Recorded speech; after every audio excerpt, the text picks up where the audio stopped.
Young men speaking in the city square, trying to tell somebody that he cares. Can you blame the voice of youth for asking what is true? Yeah, the ones that you're calling wild are gonna be the leaders in a little while. When will the lonely voice of youth cry, what is true? This our world's waking to a newborn babe, and I solemnly swear it'll be their way. You better help that voice of youth find what is true. And the lonely voice of youth cries, what is true?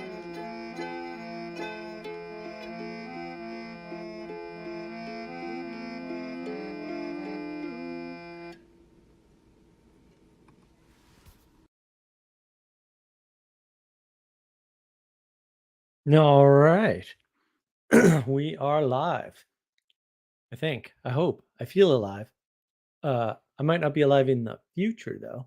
So, welcome.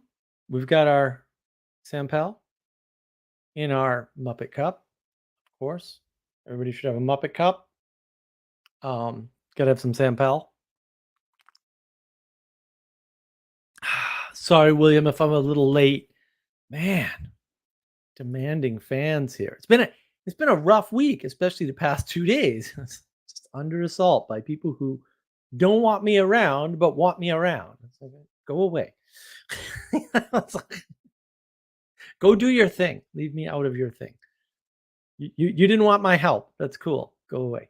Jeez. I got my Jordan almonds, which yeah, only the pink ones are left. I left the best for last, which my buddy Ethan sent me for Christmas. Thank you, Ethan. Wasn't the only thing he sent me for Christmas, but it was the best. Well, 502, not bad. Jacob is worse. Is he? I don't know. I've been following him. PVK has been mean of late. He kind of has. Yeah. Well, and the crew is worse. I mean, PVK and I are fine. I've met the guy, right? Like we're fine. Like I understand what he's doing. Maybe the people who watch him don't understand what he's doing. Whatever. I don't care. PVK and I are fine. We're buds. Everything's cool. His motley crew of rebels, that's a different problem. His use of the word exile is just annoying, but I can't wait. I didn't use the word exile. He did. So yeah, whatever. It's just he loves to troll. It's so much fun. Yeah, a lot of dust up. Yeah, and I had to win a game of Risk on my phone, so it was very important to me. But I'm here talking about the future. We should define the future because I think the problem is people don't understand. I talk a lot about these threes and these relationships, and right. So you run into like the three frames, right? You with yourself, you with others, you with nature, right?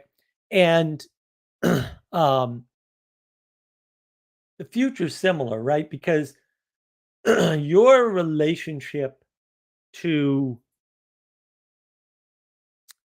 the future and your relationship to the present and your relationship to the past are different relationships. They're fundamentally different. They have to be. You can't treat them the same at all. And I think people are confused about that, or at least I see some people being confused about that. So that's why I wanted to cover the future today. Plus, first stream of the new year, right? I did it super unbelievably successful stream somehow last, was it Thursday? I don't know why it took off. That time frame is weird. Probably everyone's on vacation. I don't know. Maybe I'll get some comments and people say like, do more streams at this time, and then maybe I can make that work. I don't know. I was surprised that none of my European friends showed up on my stream that I put in the European time zone for them. Ungrateful audience members. People miss stuff. Whatever. I was just like, I was all excited. I'm like, oh, the European people will be so excited. They'll have a stream closer to their evening time. It will be great. And none of them showed up. So, but I'm glad everyone's here today. Um, and yeah, I mean, so in that case, I I didn't plan the stream. I was like, oh, will I have a stream? Will I not? I'm traveling. It's the holidays. Who knows if people are watching? Sort of in the present moment, I decide to have a stream. I didn't plan it a day out or 2 days out like I did this one. And so the relationship with that stream is different because it it wasn't planned for the future. In other words, by the time the present for that stream came along, there was no past indication that it was going to happen. Right. Right. And then at the time I would have made the notification, there was no future notification that it was going to happen. Those are fundamentally different relationships. And of course, the problem of time is important. And that's why I'm talking about the future. And I will do predictions and all that too, or at least I'll try some. Man, I wish this thing were better. Why is this? There we go. That's much better. Why is it that we don't understand the difference between these three things? This is the flattening of the world, right? Part of the flattening of the world is people are removing the component of time from their thinking. And so they're like, well, everybody should be able to read any book at any time. It's like, are you saying 3-year-olds should be able to read the Kama Sutra or whatever? I don't like going, really? Is that right? It's like, well, no. And then they go, no, of course not. Okay, fine, but where's that line? And that's where everybody gets into trouble. They don't know where to draw that line. So we have to draw boundaries in all sorts of situations. I don't want to go down that rabbit hole necessarily, but we certainly have to draw the line between the future, the past, and the present. Right. And maybe you can define the present as smaller or larger window, but you should define it. You shouldn't leave it sort of out there unknown, right? You should kind of figure out, what am I calling the present? Where is the line between the present and the past, and the present and the future? Because the future is representation of potential that has not yet manifest. Right? How much potential is dependent upon the past and mediated by the present. So you have the past that you've built up or that was built for you, or both, probably both. And then that's your foundation for shaping what's coming next. And the thing that's coming next is the future. Now, you have a limited amount of control over the future, obviously, right? Just you have a limited amount of control over things that are further away from you physically. In space, you have a limited amount of control over things that are further away from you in time. And you have no control over what's in your past. You have some control over what's in the present, and you have, in some ways more and in some ways less, control over the future. But you don't even have the same amount of control over the past, present, and future. And this is what I mean by we have a different relationship with the past, the present, and the future, and different constraints around that. And that's important for us to account for, because while we're compressing the world down and not considering the fact that things change over time because entropy is real in some sense, right?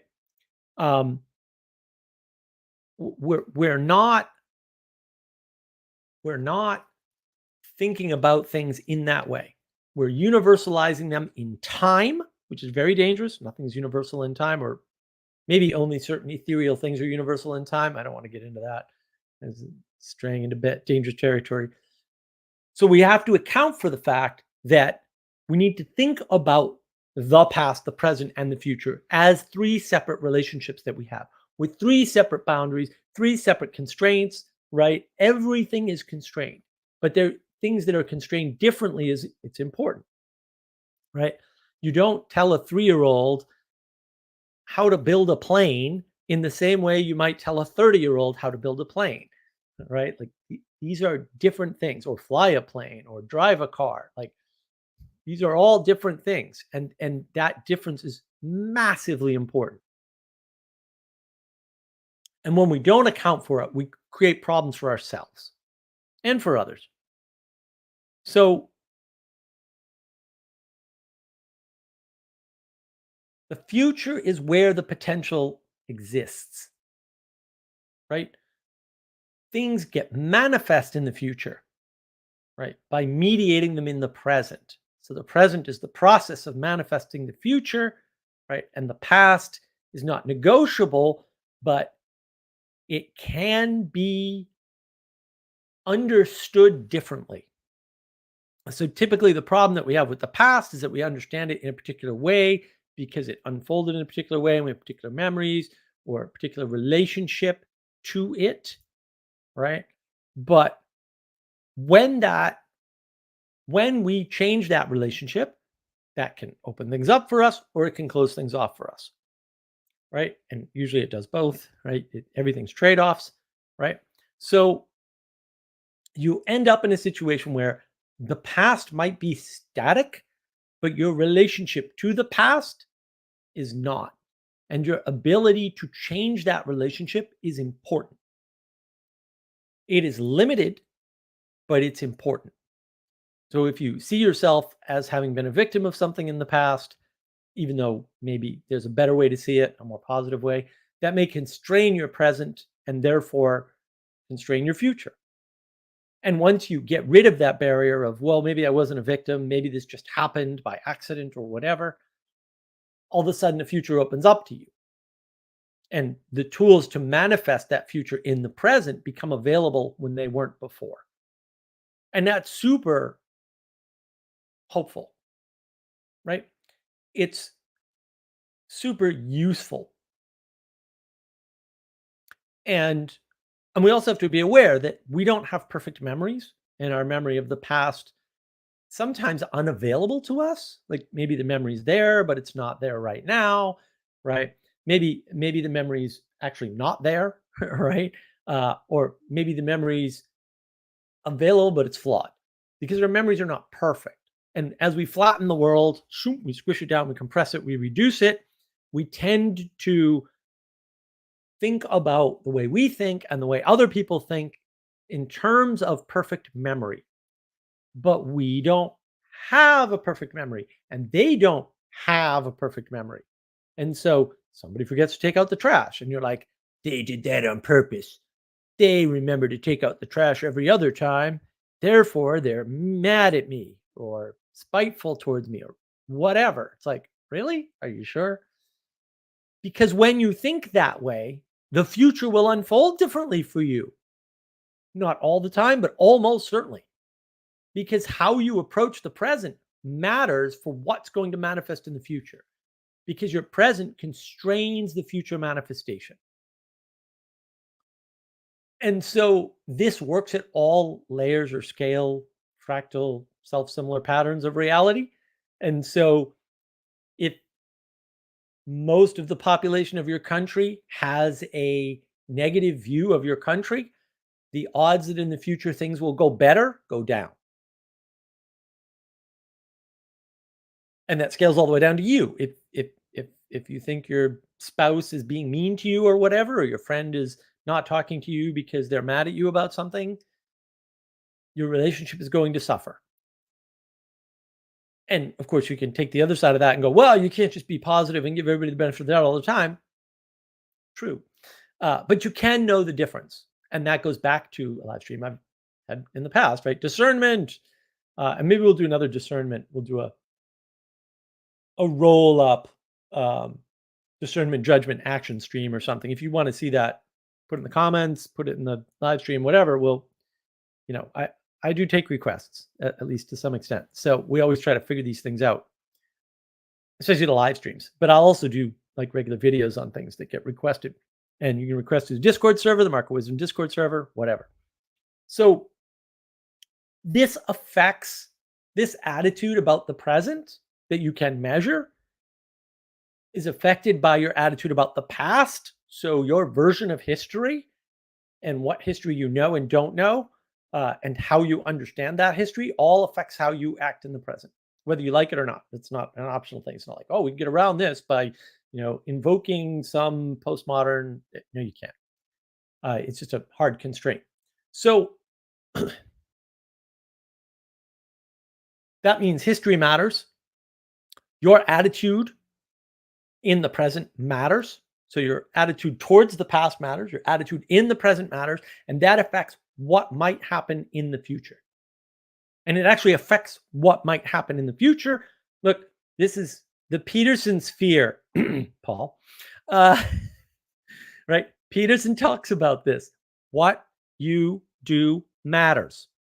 What you do matters. What you do matters to the present and the future. And that means how you look at the past matters. If you look at the past as a history of conquest and slavery, you're going to have a bad time. I'm not saying that didn't happen.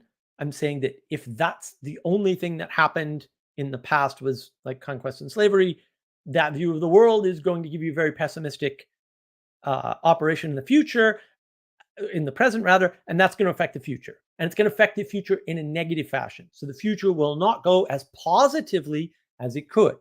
That's why the past matters to the present matters to the future. So they're all connected. But again, the relationships are different.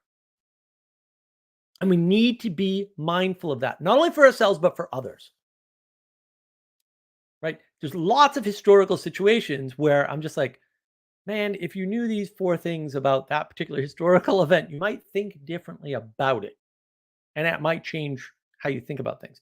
Like there's a lot of talk, especially recently over the past like 5-6 years, right? Where people are like, well, women have never been in charge. And I'm like, in the British Empire, where over the past like 150 years, it's been mostly women in charge. Like, I don't know what you're talking about. I literally don't know what you're talking about. But you're acting as if that's true in the present, and that's just screwing up the future and the present, but mostly the future, right? Because then people believe garbage like that that's just observably false. There's been many female rulers, not as many as men. Fair, but maybe there shouldn't be. Like men and women still seem to be different to me. If you can't tell the difference, that's your problem, and I feel sorry for you, and I'll pray for you. But that's about all I can do there. I'm not going to try to convince you. Like, sorry, you're on your own, kid. Catch you later. Bye. 2 genders, still just 2. When we don't have that proper relationship with the past, right, where we're also open to changing our attitude about the past. The past doesn't have to change for us to change our attitude about it, right? Maybe the past does change. Like we get new information about the past that we didn't have before. Fair. The past doesn't even have to change your attitude. And that'll make a better present, and that'll make a better future. And it will be better. And this is why when you have a more optimistic outlook, things go better for you. And I think there was a Nassim Taleb quote I saw on Twitter recently. It wasn't Nassim Taleb, but he's got a couple guys who mirror him. One of them's like anti-fragile something, based on the book, and another quote based on one of his books. And if you haven't read Nassim Taleb, read all his books; they're great. And the optimist makes more money, right? But it's just like, okay. The realist is not, by the way. The realist is not making more money. Optimists make more money than realists. And I was like, yeah, that sounds about right. I think that's from Better Procrustes, which is this book of aphorisms. I have it over here somewhere. I think it's out. I think it's out of the shit. Oh yeah, there it is. It's on the bookshelf. I got a couple books for Christmas, by the way. Thank you, Jesse. Lovely books. But that means I have to read. Oh, there's nothing worse than reading. Dyslexics have a rough life, let me tell you. The future matters. Your relationship to it matters. Optimism helps. Optimism about the past, optimism in the present, optimism for the future actually makes a difference. It moves the needle because Jordan Peterson says everything you do matters. And I agree with him. We help shape the future. If you don't believe that, you're on the road to nihilism and you're in trouble. And if you're stuck, like, go to Stoicism. It's not a full answer, but at least it'll get you out of the nihilism or keep you from going further into nihilism. This is important because we're all stuck here together in the past, present, and future.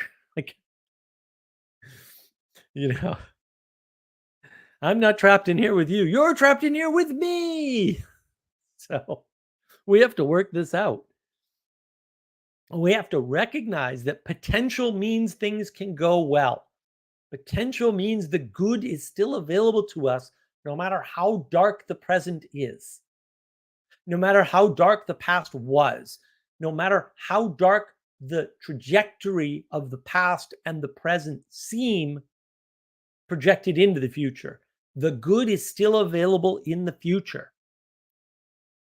It's still there. You can still help to manifest at least part of it.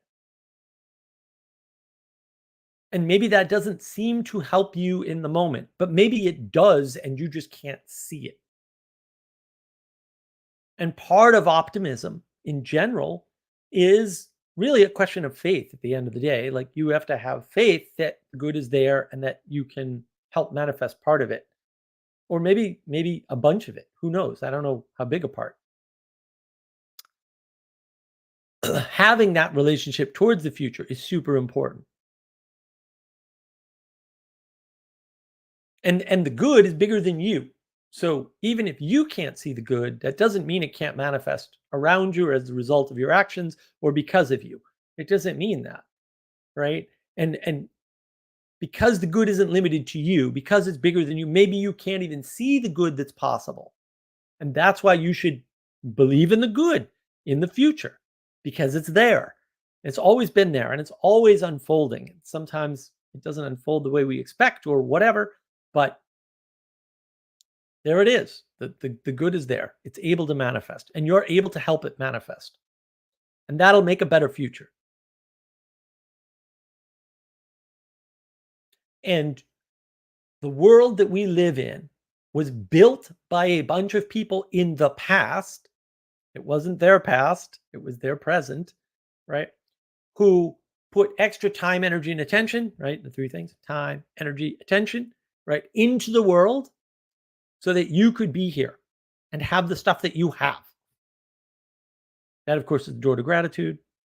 Yay for gratitude. We had a live stream on gratitude. You can watch that. It was good. All my live streams are good, honest. That's really important about the future is that your present was somebody else's future. And that was important to them so that you would be where you're at. You can argue that sometimes that's a negative and they've done things in the past that made a negative future for you. Maybe that was the best they could do. Maybe as negative as it was, that was as positive as it was going to get.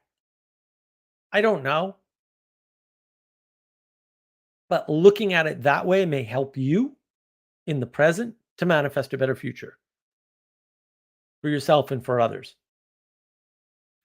And that's important, right? I mean, that's what's important about the future is your ability to impact it.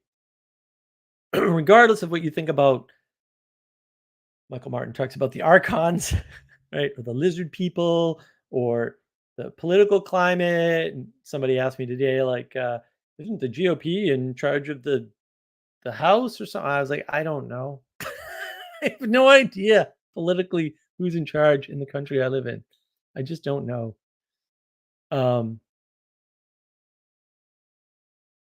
And there is a value that was handed down to you from the past, from people you never met and never could meet, right? For better or for worse, right? From whatever your perspective, that made the present that you have, that allows you to stand somewhere to manifest a future. And that's really important. And I will address this, Mills. Mills, the good greater than any of us. Do we value it beyond our own particular experience? I hope so. Like, I can't make you value something, man. Like, I hope you do. You should. And again, we're living in this flat world, right? So our ability to value things outside of ourselves seems limited lately. For a lot of people, hopefully not for anybody watching my stream. But if that is the case, I feel for you and I'm here for you. And I want to help you. There's a lot of stuff outside of you, right? Joey talked about this ages ago. I did a video. I tricked everybody into doing a video on with Pastor Paul Vanderklay, my good friend.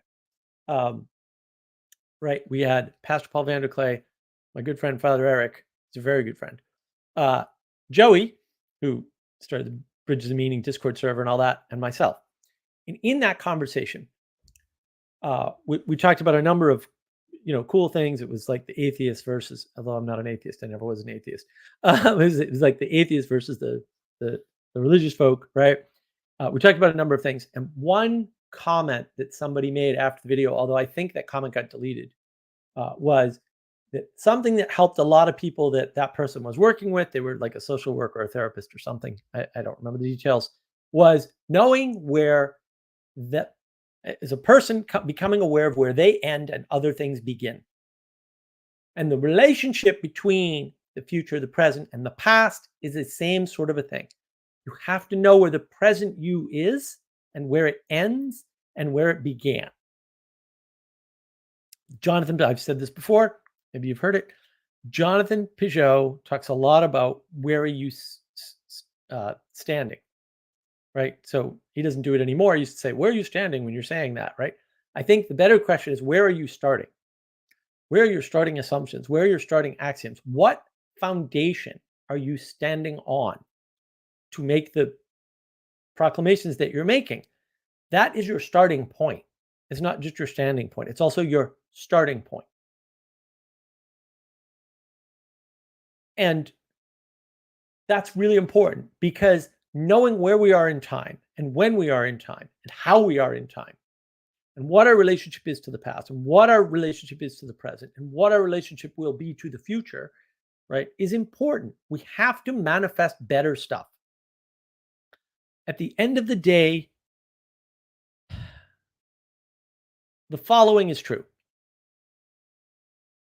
The world needs you to be better, right? The future needs you to be better. It has to happen. It has to happen that way. It's not optional to try it any other way.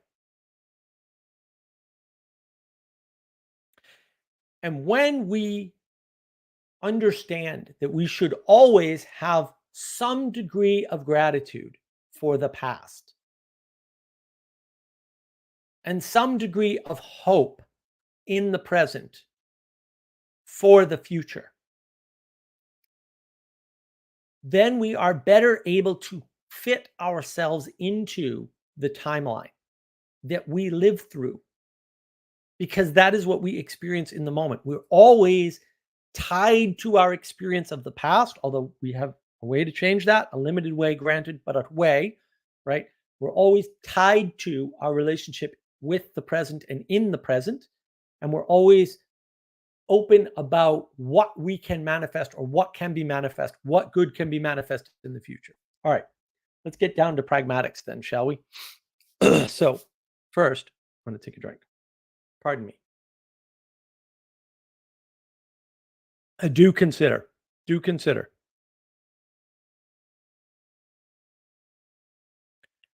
as we're here today,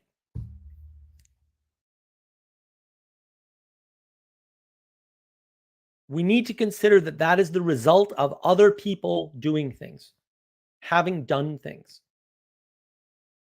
So in the present, people are doing things. I'm sure there's people out there checking on my electricity and my internet connection and all that stuff. Great. You could say, oh, Mark, you're paying them. Well, actually, I pay them a pittance individually, right? And the collective money is, probably significant. Although my electric company doesn't make any money because they're a nonprofit, they're a co-op. There's still a relationship there. It doesn't go away because you can reduce it to money. If they reduce it to money, my internet's not so good, my electricity is not so good. Because if they think of the present time, the time that they're living in, as a transactional procedural operation of getting a paycheck, rather than a relationship with the people that are relying on them for electricity or internet or whatever it is, then everything falls apart. I mean that technically. and you can prove this. It's been proven in history. It'll be proven out. Not good.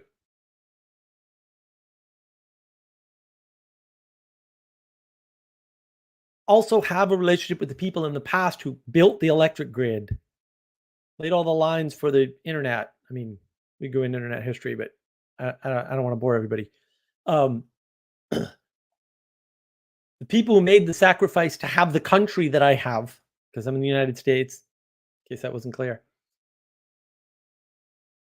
The people that made the sacrifice to build the building that I live in, because I didn't build this house. The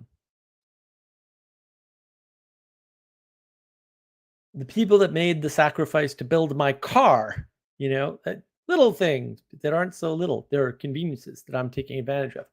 I'm standing on their shoulders. Right? People have done things throughout history all the way back. Right? Wars were fought, lost and won. People fled, people stayed. People destroyed the monasteries. That was bad. People destroyed all the icons. Shame on them. All kinds of things happened, right? And all kinds of those things, good and bad, made the world that you're in today. And you have a relationship with that past. If your relationship is negative, your present is going to be less happy than it could be, or less contented than it could be. So try to fix that. Try to have some gratitude again. In the present, there's a bunch of stuff I can do. Like, I can decide to write a book, which would make Elizabeth happy. Uh, Not yet, Elizabeth. I can't start until after March, probably. Hopefully. Fingers crossed. Fingers crossed. I could decide to write some software, right? I could, right in any present moment, could decide to have a live stream on a Thursday in the afternoon and hope that all the Europeans who betrayed you would show up, but they didn't. So it was a super successful live stream too. Everybody watched it after it was transmitted. You could decide any number of things, right? You could decide to beat Adam over the head about doing our Echoes of the Past video, which we'll probably do tomorrow. So it'll be coming out next week sometime. Those decisions are informed by the past, enabled or disabled by the past. And what you decide shapes the future, right? Like if I decide not to write a book, then I make Elizabeth sad. And who wants that? Nobody. Nobody. Elizabeth's lovely. Don't make her sad. If I decide to, write some software that, takes over AI and turns it into AGI or something equally unlikely and silly that can't work, that affects the world. Then we have Terminator and the machines take over the world, and that would not be good. Would good things manifest from it? Maybe, but let's not get ahead of ourselves. And also, our relationship to the future matters. Like, well, humanity ultimately would be better off if the machines took over. Maybe, but that seems like a big bet to take in a very far future when the immediate future from that set of actions is kind of negative. It's like, and again, as you get further out, especially on the future, your certainty goes way down. Way down. If you get further back in the past, your certainty goes way down. It's almost as if locality matters in time and space. Weird, huh? Very strange. We need to account for this because locality does matter. We need to keep in mind that in terms of things like prediction, right? You can usually, somebody who's good, maybe not you. Maybe you can't do this. Maybe most people can't do this, and that's okay. People who are good at predicting things can typically either predict a time when an event will occur or a type of event, but not the time. It's a very strange relationship, but you see it everywhere. It's actually written about in books about prediction. There are such books. I own some of them, by the way. I have read them. I haven't read all the books I have, but those I have. Usually when I buy technical books, I read them. Not all of them. The fact of the matter is, you can make predictions about the future. The further out, the less precise. Sometimes you can see a through line from the past to the present to the future. Some of those through lines are causal and some of them are not. There's a lot more descriptions in the world than there are explanations that are precise and accurate enough to be true, and an even fewer number that are predictive. And the problem is, maps are easy to make. Anyone can make a map. You see this a lot in the Peterson sphere with people taking like Vervaeke's work and making a map. And I get sent a lot of these things for whatever reason. And I try to comment on them and steer people in a direction if I can.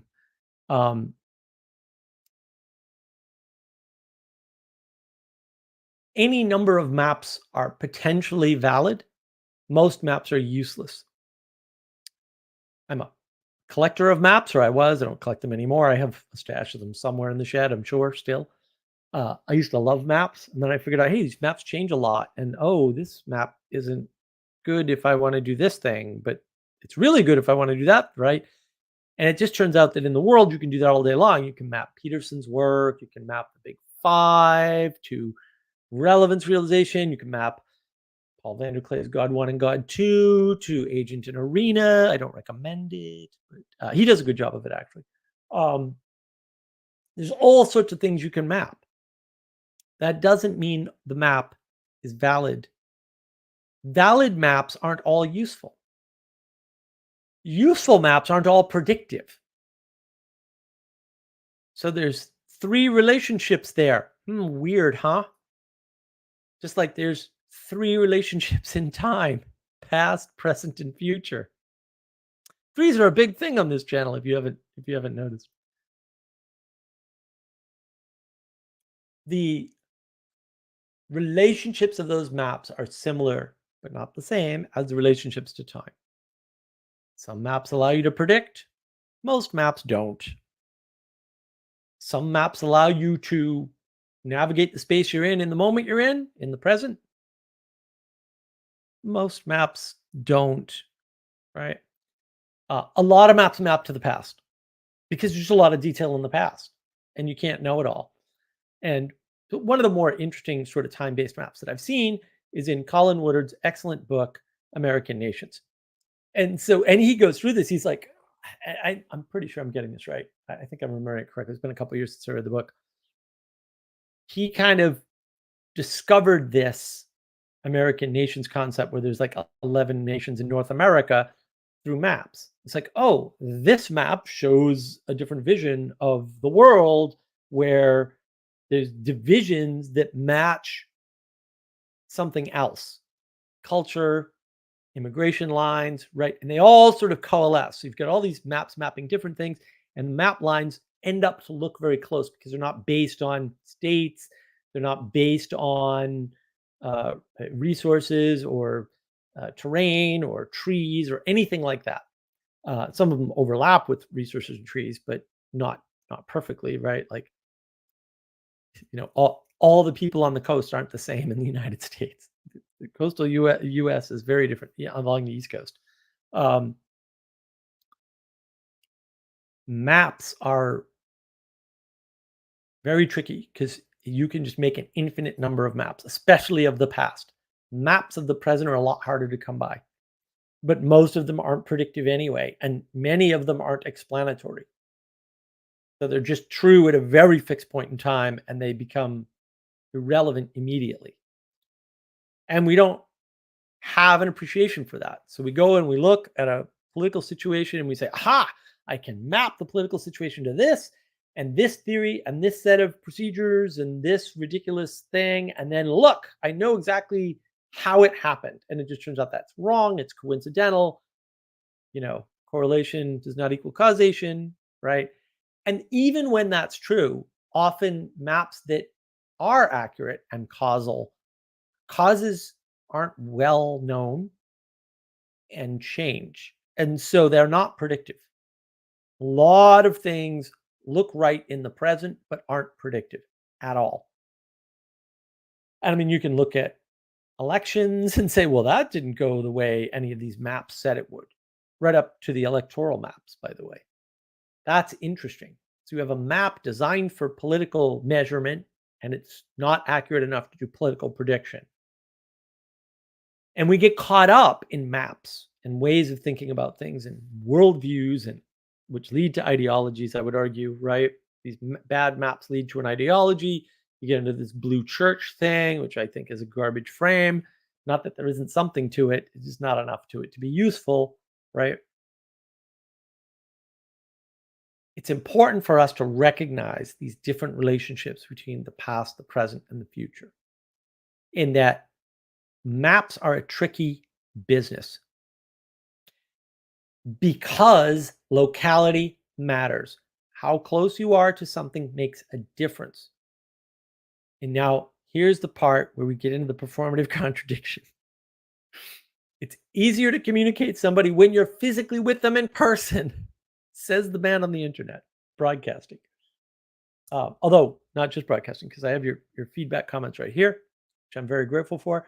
And I'll be letting people in soon, so don't worry. You'll get to talk to me if you want. And I do try to answer questions and whatnot in the chat, as always. I don't address everything, but often I do.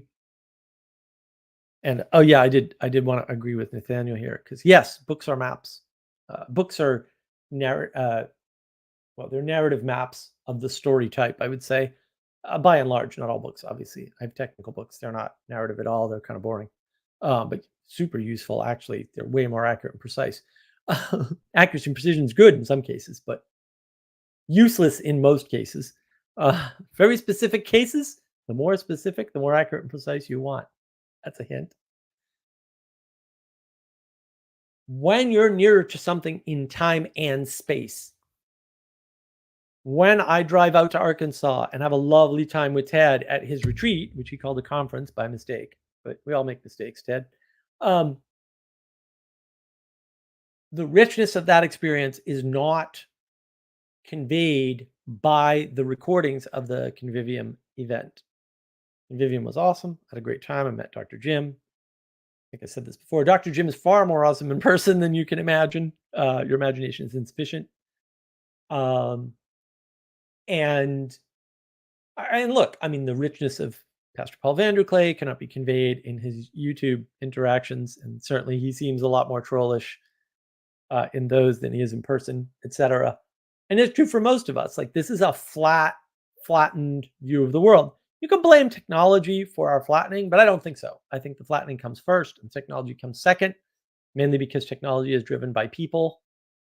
We could have that discussion someday. If you're interested, put in the comments, live stream, text, whatever. I can go over that in a future stream or video or whatever. Your locality matters because the things that are closer to you, you have more available connections to. Talked about this before. There's a poetic way of informing the world. One of the 4 P's of information, not knowledge. John Vervaeke's got that all backwards. He describes knowledge, describes information, calls it knowledge. It's not knowledge. He's describing information. When you participate with somebody in person, you can't reduce that to a series of propositions and procedures. I cannot describe for you the awesomeness of being at the Arkansas event. I can just say it's awesome, or it was awesome. I can't describe to you the richness of being at a campfire and discussing Peterson Sphere stuff with a bunch of people, some of whom I was just meeting for the first time, some of whom I had only met online, right? And at least one of whom I'd discussed in person with before. Very rich set of experiences, both in time and in physical location. That richness that you have available to you is most available to you in the present. That's the locality of time. John Vervaeke came up with this, I think it was a practice. But anyway, we turned it into a practice. It doesn't matter. Called savoring. Where this is part of his meditation series. His meditation series is great. If you're into meditation, you should watch it. Most people I know won't resonate with meditation. Haha, that's okay. You can do this without meditation, although it works better if you have a meditative mindset. You like look at your desk and you start noticing things on your desk and thinking about your connection to them and savoring that connection. That savoring practice was amazing. And you use it outside, you go for a walk, you savor the feel of your feet on the ground, the smells, the sights, the sounds that you're experiencing on your walk. It's a very powerful practice because it connects you with the present and gives you an appreciation for the things that are around you right now. We need to be appreciative for the things that are around us right now. And they wouldn't be here without the future sacrifices that people made in the past for us. So we should have a little gratitude for that. We should also be aware of the fact that the present is the fleeting thing. It has the most value in some sense, at least in terms of raw experience. And John Vervaeke rightly, I think, pushes back against the mindfulness revolution, relatively recent, past 15, 20 years, whatever. You can get stuck saying, oh, I just want all the good experiences right now, here and now. And see where that might lead to a problem, right? Hedonism, roughly speaking. We have to avoid that. Like we have to be aware of that and avoid that because Peterson says, you're always negotiating with your future self, right? There's always a trade-off in the future that you could make, right? To make the future better for a little bit of sacrifice, maybe a little pain in the present. We do this all the time. People go to the gym. People take cold showers. People fast, right? Better for you in the long term. It's no fun in the short term. One of the things that came up while we were in Arkansas was this idea of type 2 fun. So Corey, who was there, and Ted had gone on this pilgrimage, and they were like, talk about the pilgrimage, and it's it's a pilgrimage, like they're walking all day, and it's it's not supposed to be easy, guys. But then you look back on it, right? It's in the moment, it doesn't seem like a lot of fun. Look back on it, you go, that was fun. So your relationship to the present was not positive. But then your relationship afterwards was. That fact that you can do something painful and no fun and difficult and struggly or whatever now and enjoy it later is important. That pragmatic approach. That's sort of worth considering.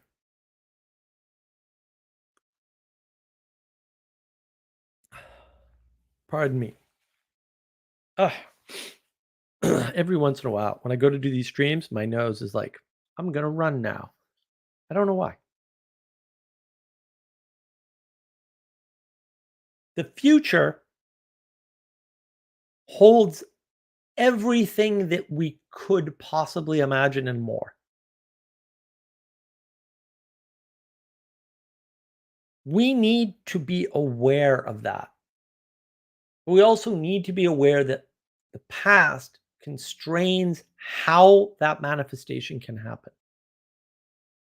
And it can always be a manifestation for good or for something not good or for something bad. And I predict, for example, that as we go forward, it's not necessarily sense making that's going to become the big issue. I think that people tried to make sense making the big thing, but it's too hard to define. It's too hard to sell. The big issue is going to be wisdom. When John Vervaeke started talking about wisdom, I was like, that's the key. That's the one thing Peterson's not really talking about or not talking about in a useful way that really explains the what, where, why, how of things. That's really where the focus needs to be, is on wisdom. Now, that's not an easy thing because we right now do not have a good handle on wisdom. And I think John Vervaeke was right when he said, we don't need to make everybody wiser, but we need more wise men. And that's still part of my Mark of Wisdom project. It's part of this Navigating Patterns project. It's all tied together.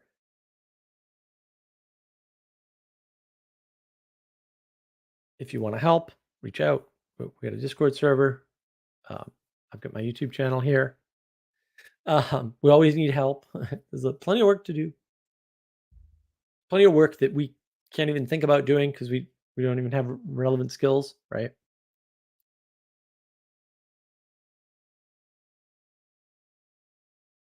Wisdom is the path to making everything better. How do you know how much of the Ukraine-Russia thing to pay attention to? That's wisdom. And it's going to vary from person to person. There isn't one answer, although further away from something you are, maybe the less attention you should pay to it. And maybe as it gets closer, you pay more attention. And now that means you have to pay some attention, not none. Fair. That's a question of discernment. I have a live stream on that. I'll do more work on discernment if people ask. But discernment, big key. And I think thing that's most wrapped up in wisdom is discernment. Thing we're missing most in the world is discernment because we see actions, we infer judgments and discernment, but that's not how the world unfolds. That's how we see the world unfolding. The world unfolds discernment, judgment, action. Obviously, you discern first, then you can judge, then you can act. We squish the world down. We go from our observation. We see it in the other direction. We don't even realize we're doing discernment, judgment, action. We think we're just acting in the world because we're actors or whatever. And then it's, oh, we're actors. Oh, now it's kayfabe. Now it's everyone's LARPing. No, that's not happening. That was never happening. People are discerning the world in a certain way. They're making a judgment, whether they realize it or not, right? And that's leading to an action. That affects the future. That discernment is dependent upon the past and the present.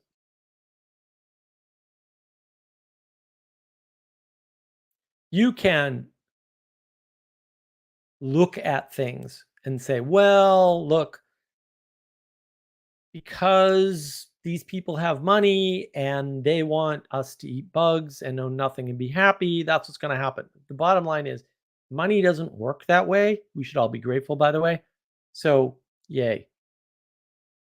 Not that they won't do a lot of damage in the process of implementing that. And the more money they have, the more damage they can do, of course. But it doesn't have to be that way. We need more discernment all around. We need to discern how much attention to pay to things. We need to discern how much attention we have because not everybody has the same amount of attention. My attention level is really high for whatever reason, and I can maintain it for a very long time for whatever silly reason. That's why I can do 8-hour live streams, although I don't plan on doing it anytime soon. Don't ask me to.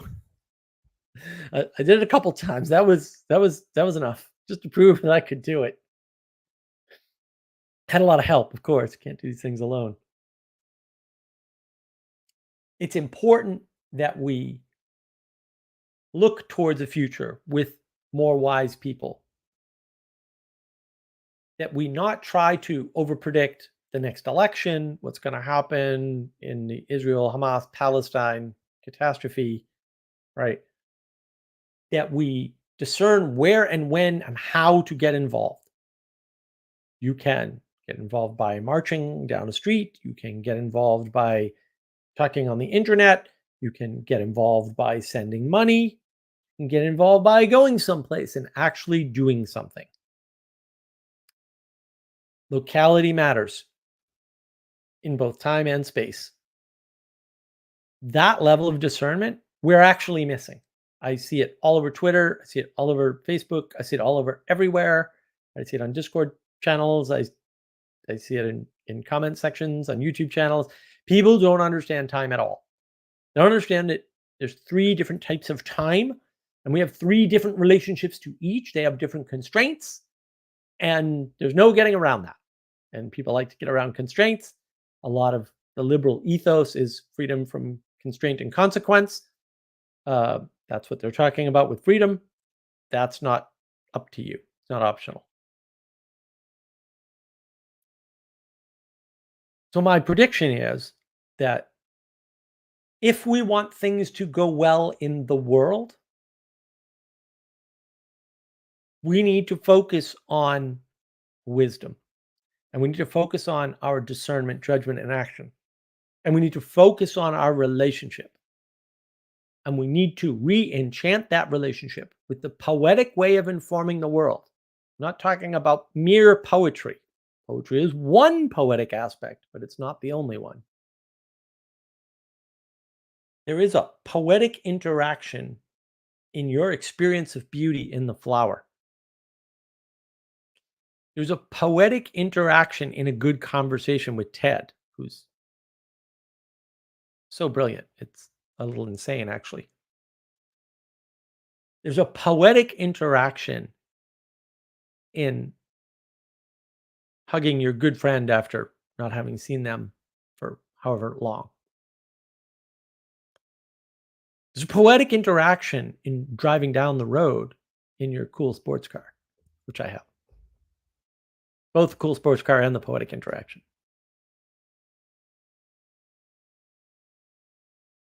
These ways of relating are important to pay attention to, because in the future, we're going to need those tools more than we have been in the past.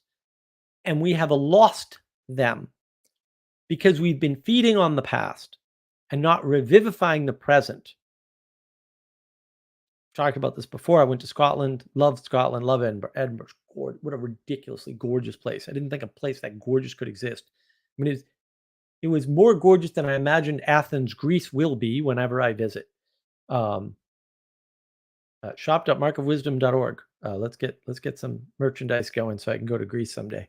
I'd love to go to Athens. That'd be great. I gotta go to Rome too. I'd love to see my Roman brethren and their past exploits that led to all of us being here, at least all of us in the West. And the wisdom that they passed down, both the Greeks and the Romans, by the way, right? Because wisdom is timeless in some way that is ineffable. It's not understandable by us. That past legacy, something we're living off of still. And we've forgotten to some extent. People have not been interacting with poetry. They haven't been reading Shakespeare and Tolstoy and whomever else, right? All the great works of the Western canon, most of which, by the way, I haven't read. Different problem. Although I did finally finish Plato's Republic. That video is coming someday. I have to sit down again and finish my last bit of notes before I make that video on Plato's Cave. I might make another one because the end of the book is also fascinatingly miscast by everybody who ever talked about it, apparently. We don't have an appreciation for how badly we misunderstand things like Plato's Republic, how badly misread some of these authors are, how little we really get about Enlightenment thinking and how they would have thought of it given their context. We've lost, because we didn't keep revivifying it, the sense of how these things worked in the past. And so our present understanding is wrong, and that's destroying our future. We don't have that poetic, revivifying relationship that will enable that future to continue in a direction towards the good.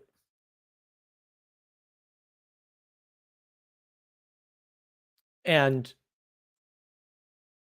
at the end of the day, it's very important because you have to consider your relationship with the past. You have to consider your attitude in the present in order to create a future that is towards the good because the world needs you to be better.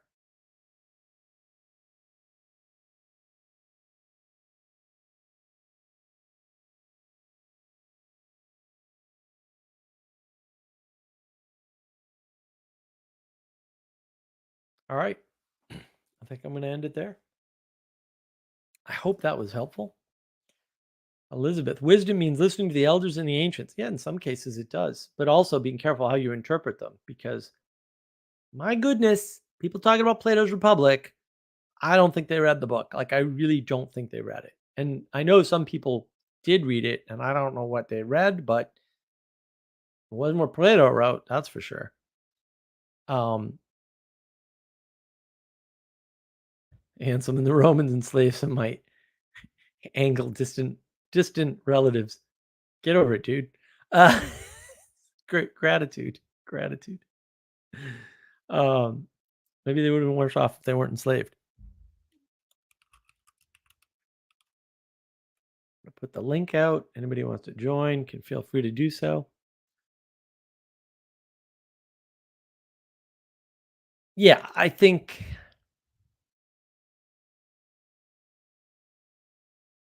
at the end of the day, we've really lost our sense of time. We've really lost our appreciation for how things work.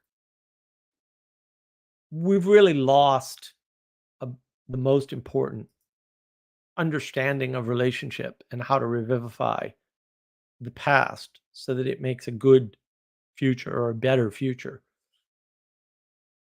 And that's really what I wanted to highlight today. Like, I really wanted to get that through that we flattened everything down to time as though time doesn't exist, as though people don't change over time, as though children don't exist. And so you do whatever you want with children, just like you can with adults. And A, you can't do whatever you want with adults. And B, you shouldn't treat children like adults. Like, I don't know why I have to say that, but apparently that's the world we're living in.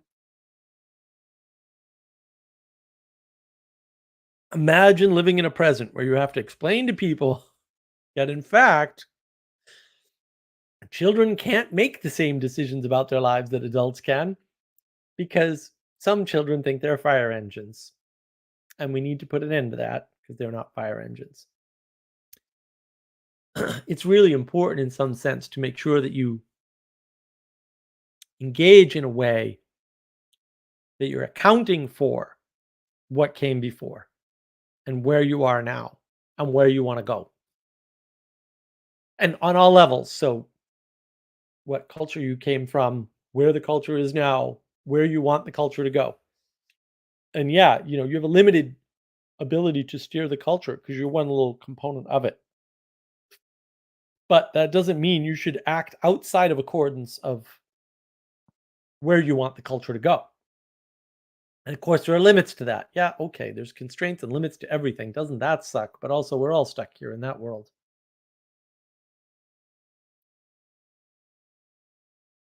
And that's the issue. Like, our relationship with time affects our ability to manifest meaning in the world. You want part of the meaning crisis? There it is. What do I think caused the meaning crisis? The intimacy crisis, right? What's intimacy? The quality of your relationships. You have 3 different qualities of relationship with time: past, present, and future. They're different qualities because they have different constraints right? And different capabilities and different relationships to you. You're not changing the past. Somebody years ago really liked this. It said the past is like a room that you can visit, but you can't change anything. You can't move anything around. I don't know why that helps her at the time, but she really liked that. I was like, oh. She's like, can I quote you on that? Of course, go right ahead. The present is the place where your actions happen. And if you're aware of what guided your actions, which is your past and your attitude towards your past and your attitude in the present, right? 2 attitudes. That enables you to make a better future or a future with more good in it or both.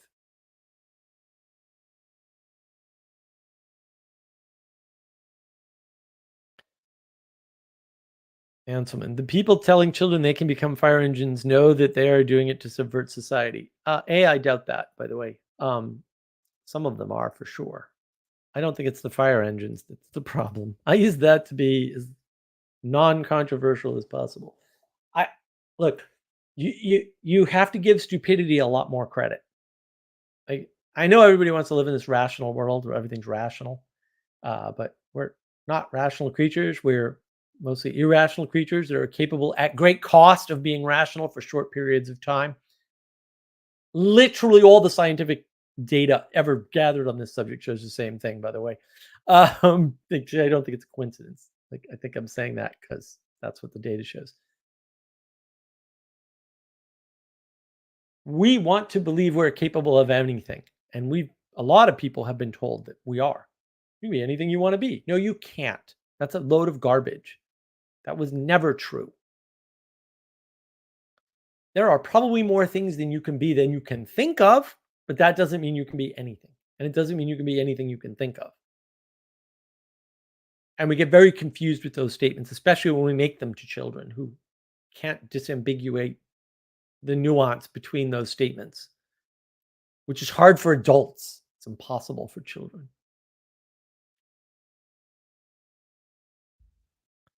A lot of people think that if they prove that somebody else can be a fire engine, then they can be a unicorn. They never think about the implications either way because time doesn't exist and things are reversible. And having a healthy relationship with the past tells us things aren't reversible. Like once you manifest them in the present, they're stuck or aspects of them are stuck and become part of the past. And maybe you can't reverse that because in many cases you can't. Some cases reversing is just enormously expensive. Some cases prohibitively expensive. In most cases it's impossible. It doesn't necessarily mean it's a bad thing, right? So it's better to approach the present with wisdom. I think, and I'll kind of go out on a limb here, that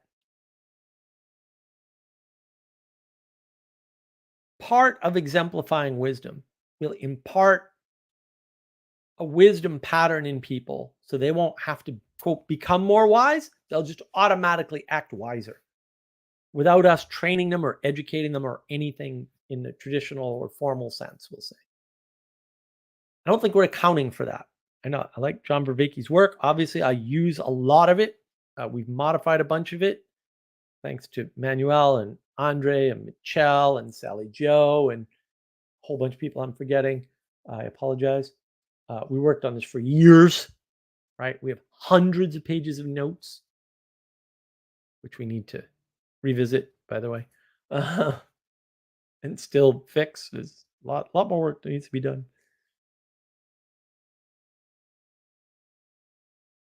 One thing that people aren't accounting for is 4 types of information and what that means in terms of education and training and change.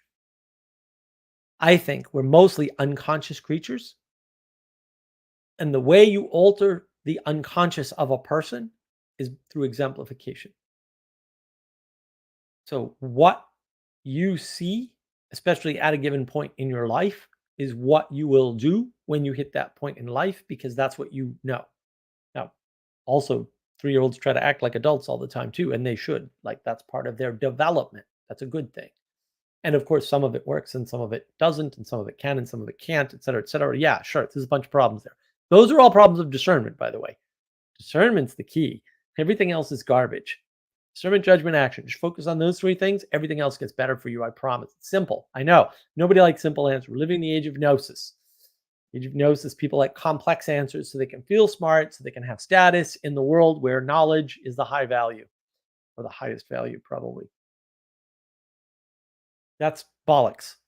The highest value thing is niceness, caring. Caring. And caring isn't only niceness. Caring is also knowing when to backhand somebody because they're being annoying. Because they need to know they're being annoying. And sometimes when they're that annoying, they need to know that they're that annoying. You're so annoying, I'm willing to backhand you and risk a fight. Yep. Sometimes that's the right answer. Sorry, I don't like it any better than you do, but I'm not willing to not do something just because I don't like it. I'll take the sacrifice of my like or my happiness. There's another way to say that, by the way, in order to make the world a better place. Maybe you won't. That's your personal decision. I don't have any opinion on that right now. Make up your own mind.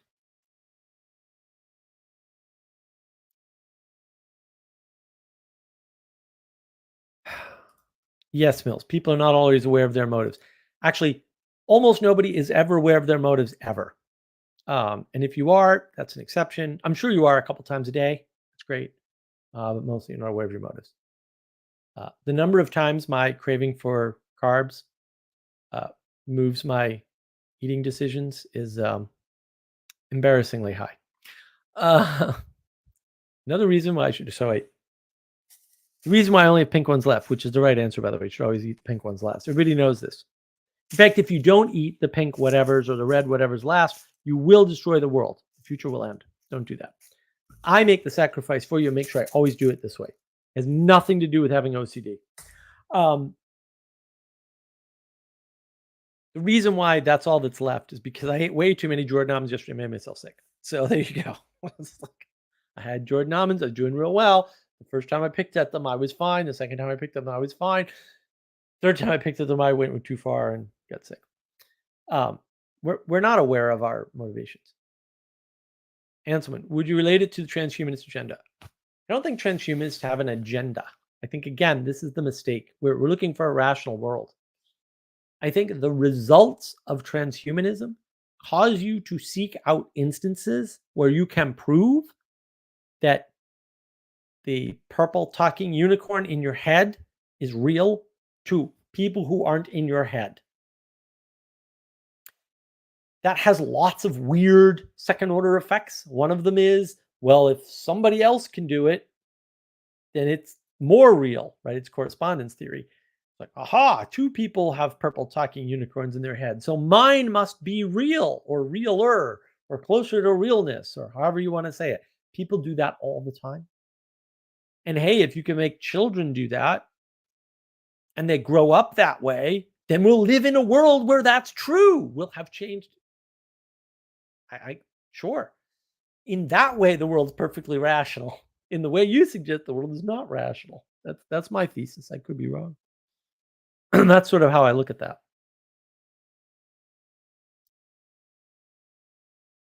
Nathaniel, take some of us great losses to understand how important what you just said is. That's wisdom right there. Thank you, Nathaniel. I don't know the wisdom moniker, but I'll take it. I hope I'm imparting something like wisdom sometimes when I speak, hopefully. It is just a hope because that's a big burden. Trying to be wise. Yeah, I don't even want to try that. But hey, if it happens, I'm grateful. All right. If I can help people, that's kind of the goal. And a lot of people say they're being helped. So that's good. With various different things. So that's even better. Things I didn't know I was helping you with that. That's fantastic, right? That's what you want. You want to be out in the world able to do things for people that make their future better, right? Give them a better relationship to the past. A lot of my videos on navigating patterns are all about that, right? Like, here's a better way to think about money. Here's a better way to think about the economy. Here's a better way to think about what a church is. Here's a better way to think about the fall of the fourth estate. Like, these are better ways to think about things, in my opinion. I could be wrong. But if they're helpful to you, that's great. That's great. Nathaniel, the inability to change the past is the bit I was referring to.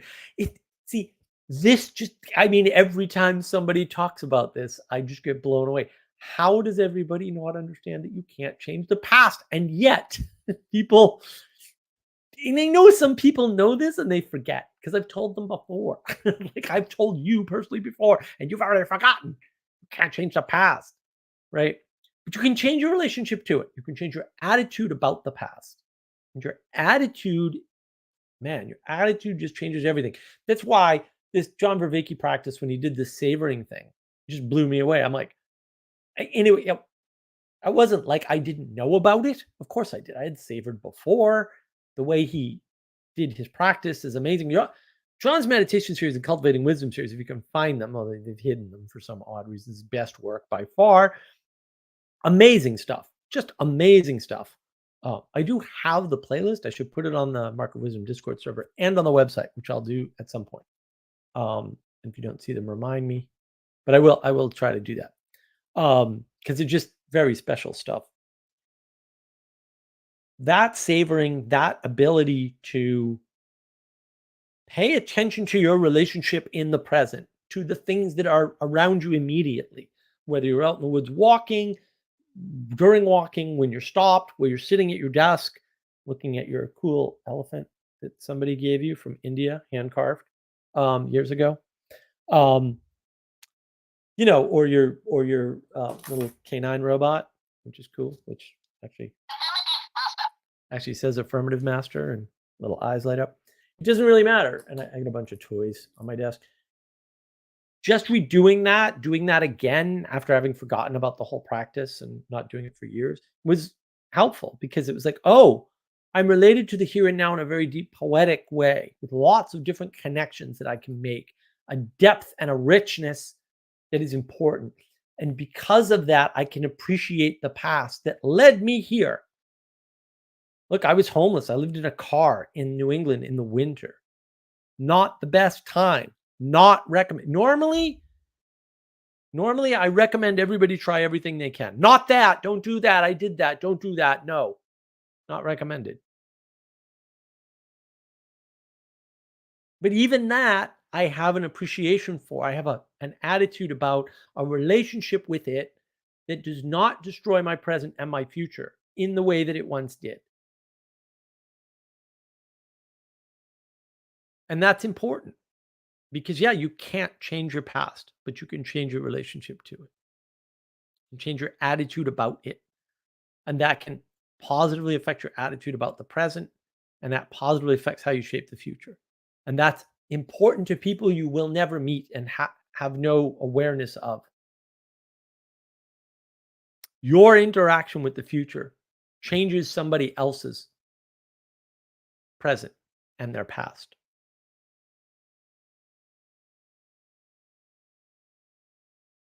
Anselman, use the past to take lessons from the present future. That requires honesty and reconsidering it and your part in it. Yeah, exactly. Well, and the nice thing about the past is that you get to consider yourself in different frames and in different perspectives. Because in the present, you can really only consider one perspective. Other people will disagree with me. They're wrong. They're just wrong. They're wrong experimentally. They're wrong logically. They're wrong rationally. They're wrong reasonably. Like, no. Obviously, you can only have one perspective at once, and you can try to switch between them, whatever. I don't think you can at all. I think you're lying to yourself if you think you can.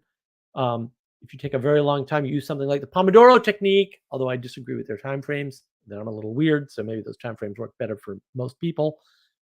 That can help with that problem of perspective and changing perspective and renewing perspective, revivifying perspective. But yeah, your past is where you can go, oh, this was my role, or oh, this is how I inadvertently affected that without realizing it in the moment. Oh, this is something that I could have done differently that I didn't know in the moment. And one of the Convivium talks, the one that Father Eric did there, he's talking about after wit, right? Or staircase wit, where, oh, I should have said this back then, right? In that moment, and I didn't. You're like, oh, that would have been a better thing to say. And that happens to probably everybody all the time. At least happens to me all the time. That's a real thing. But reconsidering that, well, I didn't have the capacity in the moment to do that makes you feel a little bit better about yourself. But you did have the capacity to notice that you could have said something better. That should make you feel even better about yourself because then you're considering it in a similar situation or next time, you might actually be that much smarter about it or that much quick-witted about it, however you want to frame it. Nathaniel, delusion to be sure. I sobered up and I still don't hear from my kids. Oh, that's tough, man. That's terrible. So anyone who isn't willing to listen to wise men know that there are real consequences. Indeed. I still appreciate the past, but it took years. I bet. Ah, that's tough, man. I'm sorry to hear that. That's terrible. And that's the thing, one of the things we're missing is we don't share our pasts with one another. We don't talk about it enough, right? And then what happens is everybody thinks everybody's whatever they see on Facebook or Twitter or whatever, where they're happy and on vacation, whatever. They don't see, oh yeah, I was homeless. Oh yeah, I was a drunk and I lost my family. Or, you know, oh yeah, my kids died. Like they don't see that. They don't know that you've been struggling. And so they think their struggle is unique to them. And they're the first and only person who's ever struggled about anything ever. And because we have all these positive signals, I mean, hell, you can't even hit the downvote button on Google anymore. I mean, you can hit it, but no one's going to see it. Because of that, we have this warped view that no one's walked through anything remotely resembling struggle. And so we're alone in our struggle, and that leads to nihilism. It gives you a bad relationship with your past and present, and therefore destroys your future.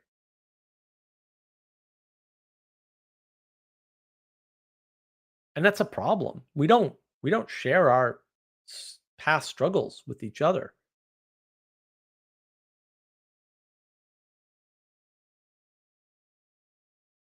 Anselman, the greatest regret is if the person or persons have passed on that you would like to make amends and say the right thing to. Yeah, well, that's a big problem.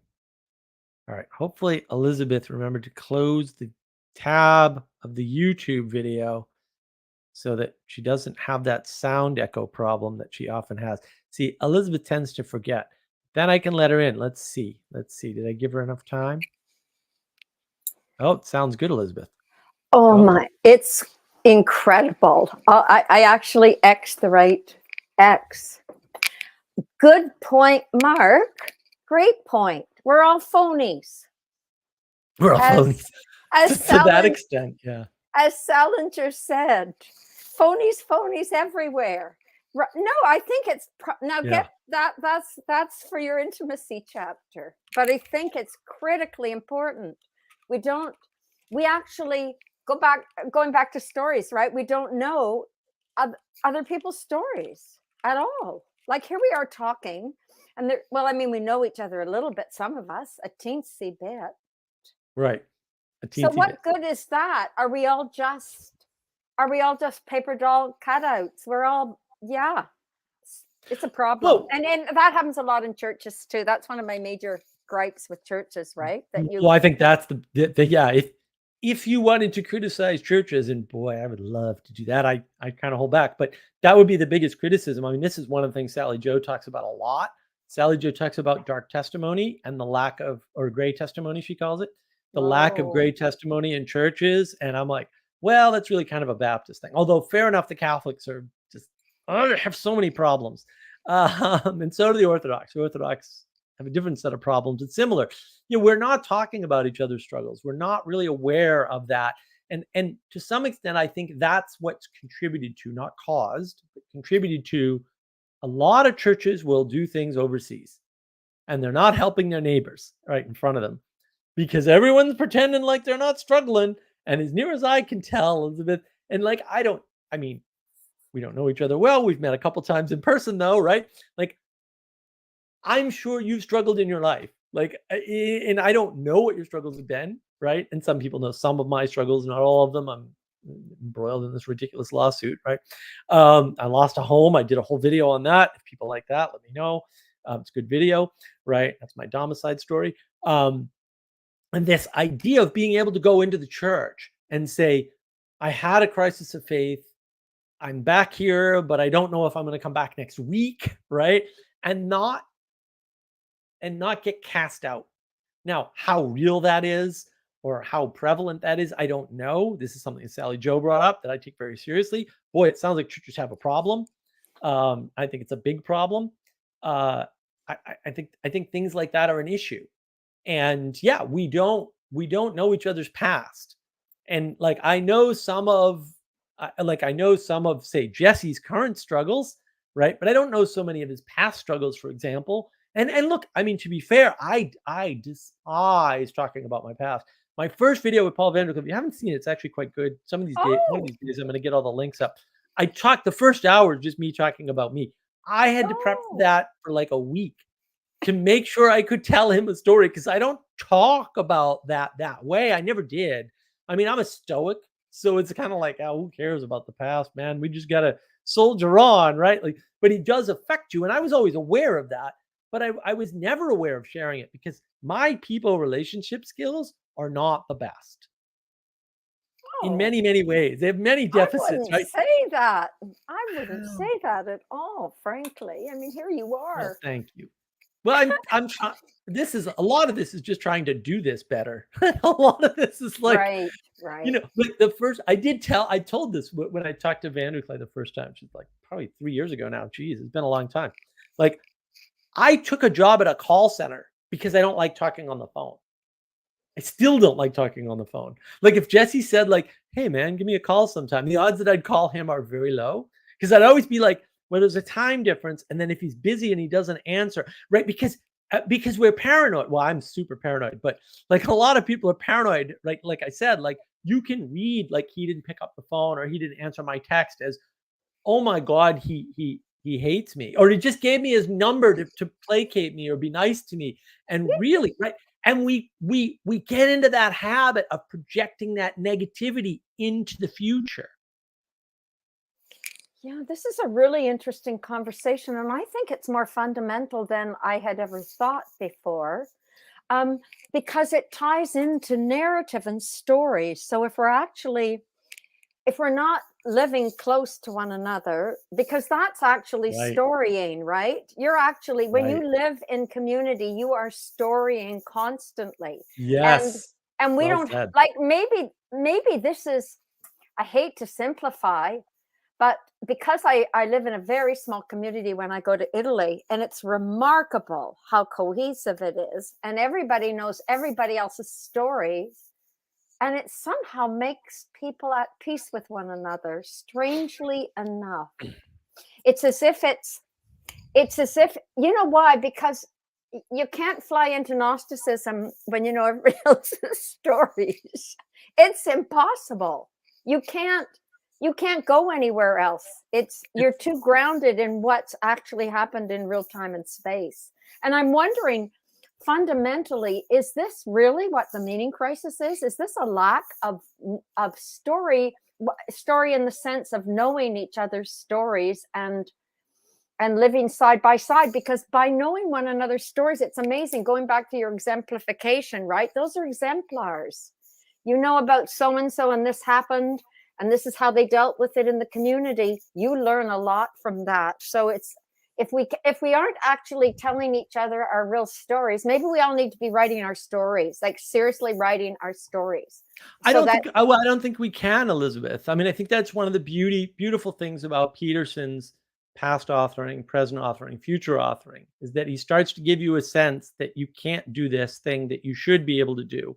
And so you start to develop the skill. That's one way in. The other way in, and we are working on this, Manuel's been working really hard on this, revivifying our one of our practices that has had a great deal of success, that we sort of modified from one of Vervaeke's practices from his meditation series, right? And we're going to get that going. We're prepping to do that probably in the next couple of weeks. We're going to get it renamed. We've got the instructions almost done, right? It's going to whoa. be part of the Wisdom Community Project. Yeah, but it's sort of a larger issue, and I do want to address quickly, and I'll get back to talking about this story stuff for you. But I want to address this real quickly. Hello, that struggle between pro-felicity and authenticity was mentioned by Paul Van Uclay a lot a few weeks ago. Oh, I understand Pastor Paul, my good friend, and his obsession with Hans Georg Müller, and I like Hans Georg Müller, except his stuff in the present and about the future is total garbage.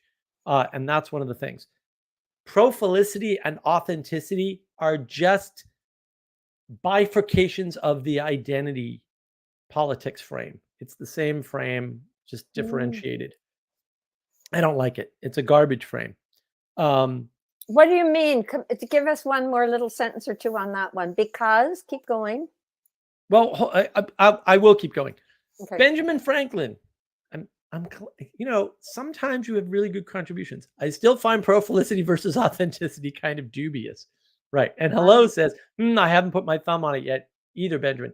Look, prophilicity is this idea that you have or are trying to project a profile. The problem is it's very individualistic out. Mm. Individuals don't exist. I know no one likes to hear that. I'm very sorry, but also true. Individuals It's don't so true. exist. That's so You are true. connected. You are a person who is connected to other persons. Now, that connection may be far away from you in time. You may live alone in the woods. I don't live alone anymore in the woods, by the way.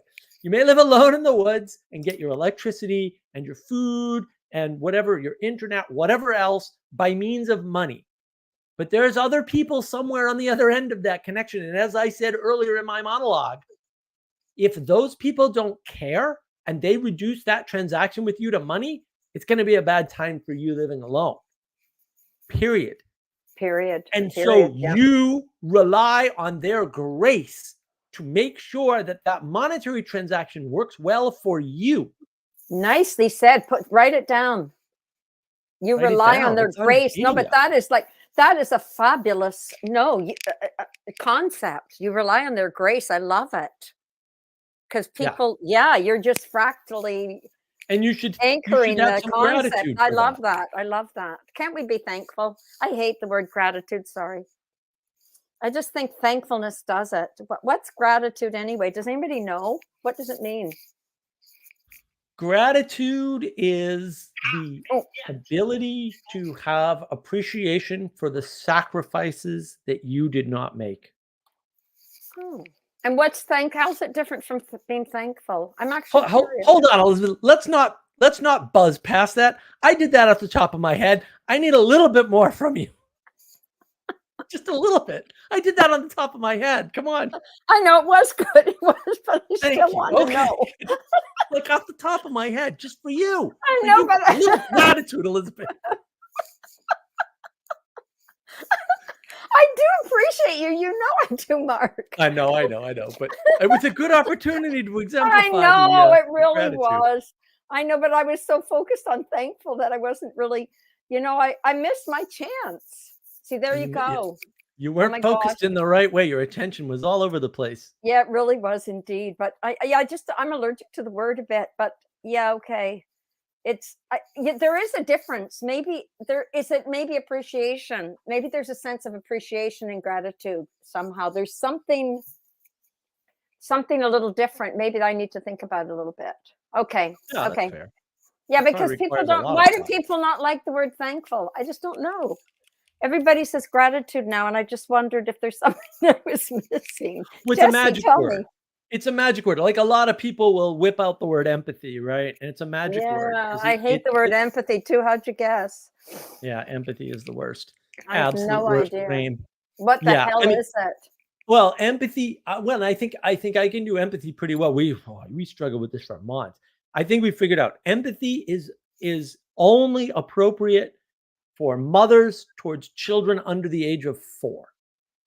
And after that, empathy isn't possible anymore, or it gets less and attenuates out, right? As the child gets older, as the formation happens, you can't track the other human, right? Right. So that's why women are very focused on people.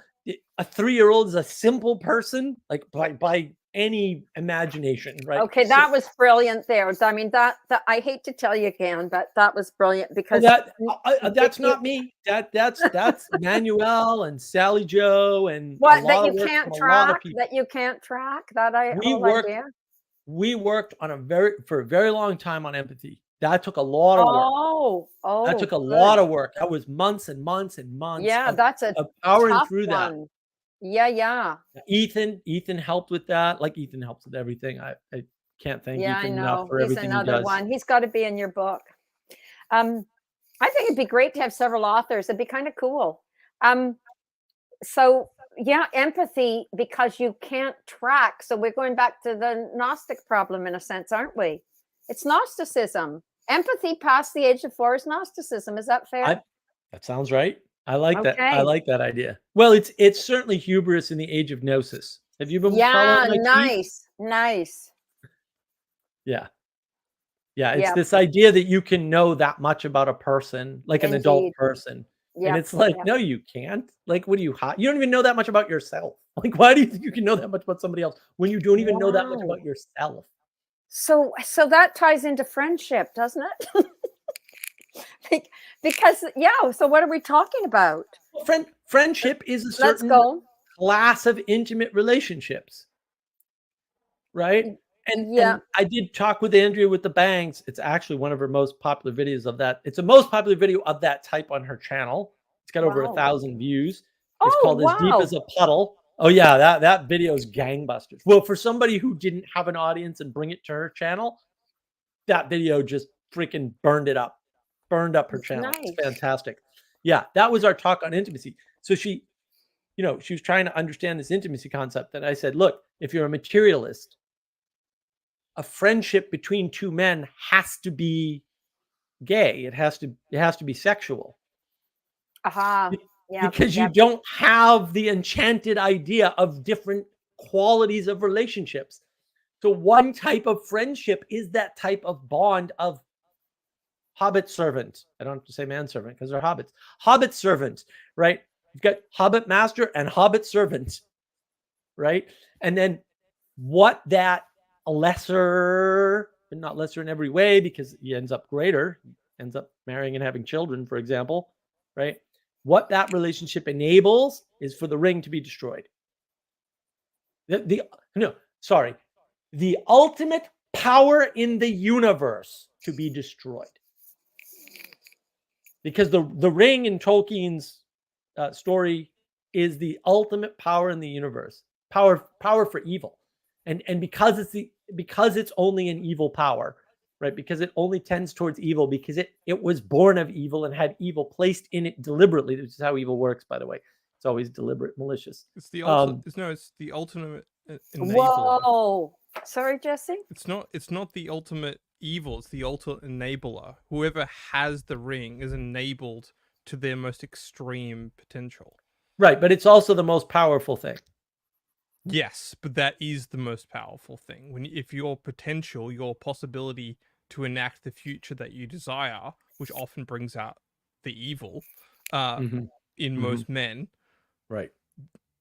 That's a nuance of a point that I think gets lost, because it's the ultimate potential, so it brings out the ultimate evil in Sauron or the ultimate evil in men with corrupt hearts.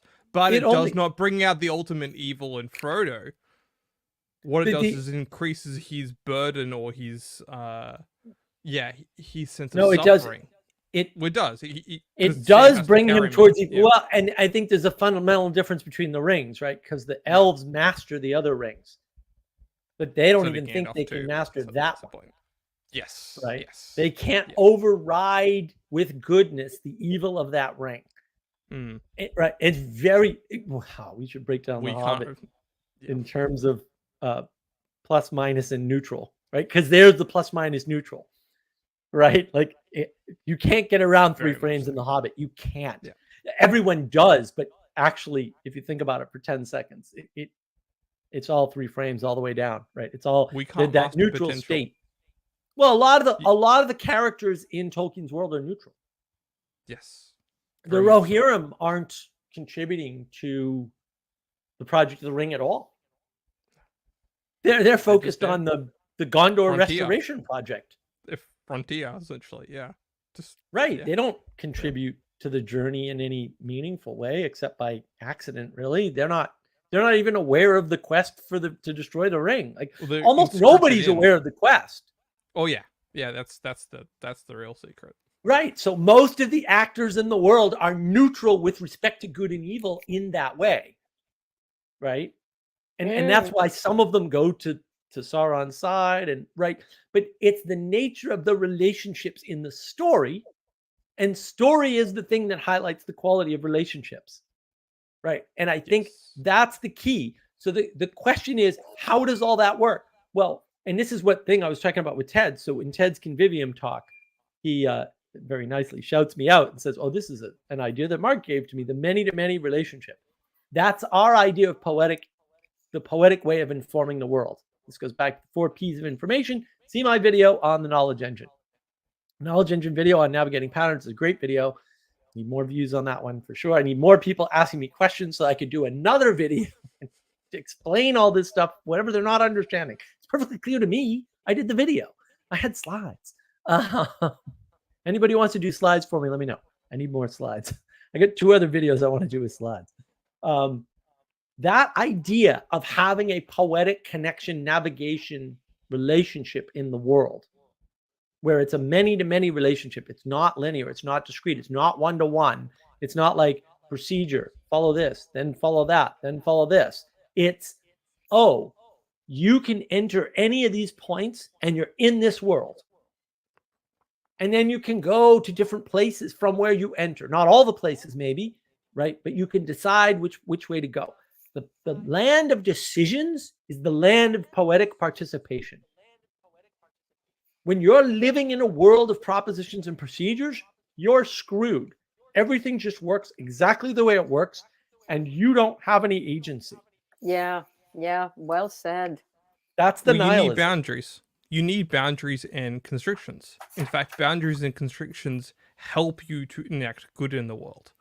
When you lift off those boundaries and constrictions, and you can able to, fully live out your potential.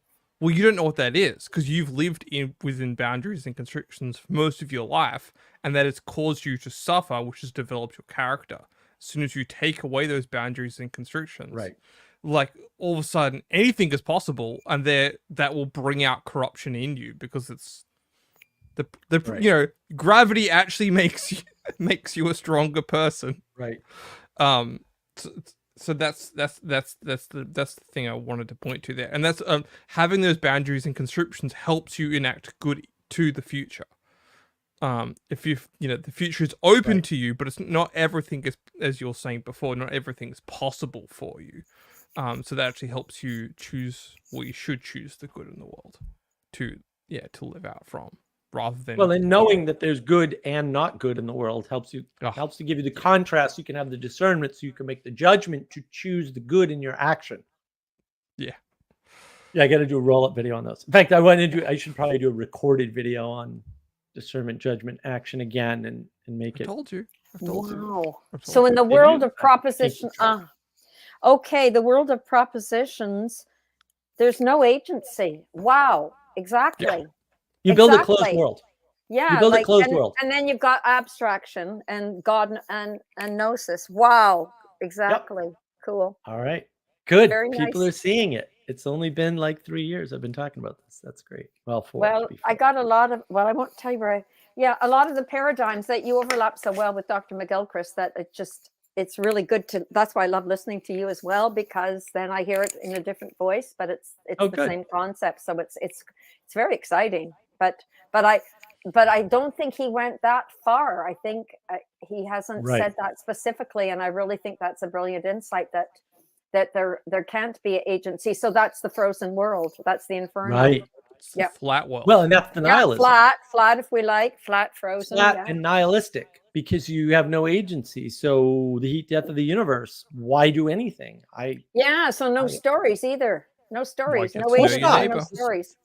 Stories are full of potential and possibilities, because when you engage with story or with poetry or whatever, but when you engage poetically, you see yourself potentially as different characters, and you see different decisions that could have been made, even though the story doesn't unfold that way. That's why, and I do have a video of this on Navigating Patterns called Story, Narrative, Archetype. Right. And if you understand it in that way, a lot of things make a lot more sense in terms of your engagement. It's like, a story is an instance.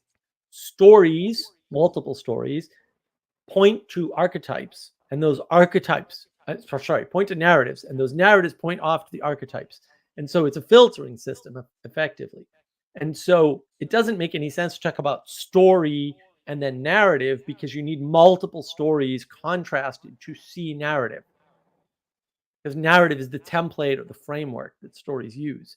And Peterson, one of the mistakes I actually think he makes that I will go after him publicly for right now, is he swaps the word story and narrative like they're not different words. Yeah. And that is an error. That is a deep, deep error.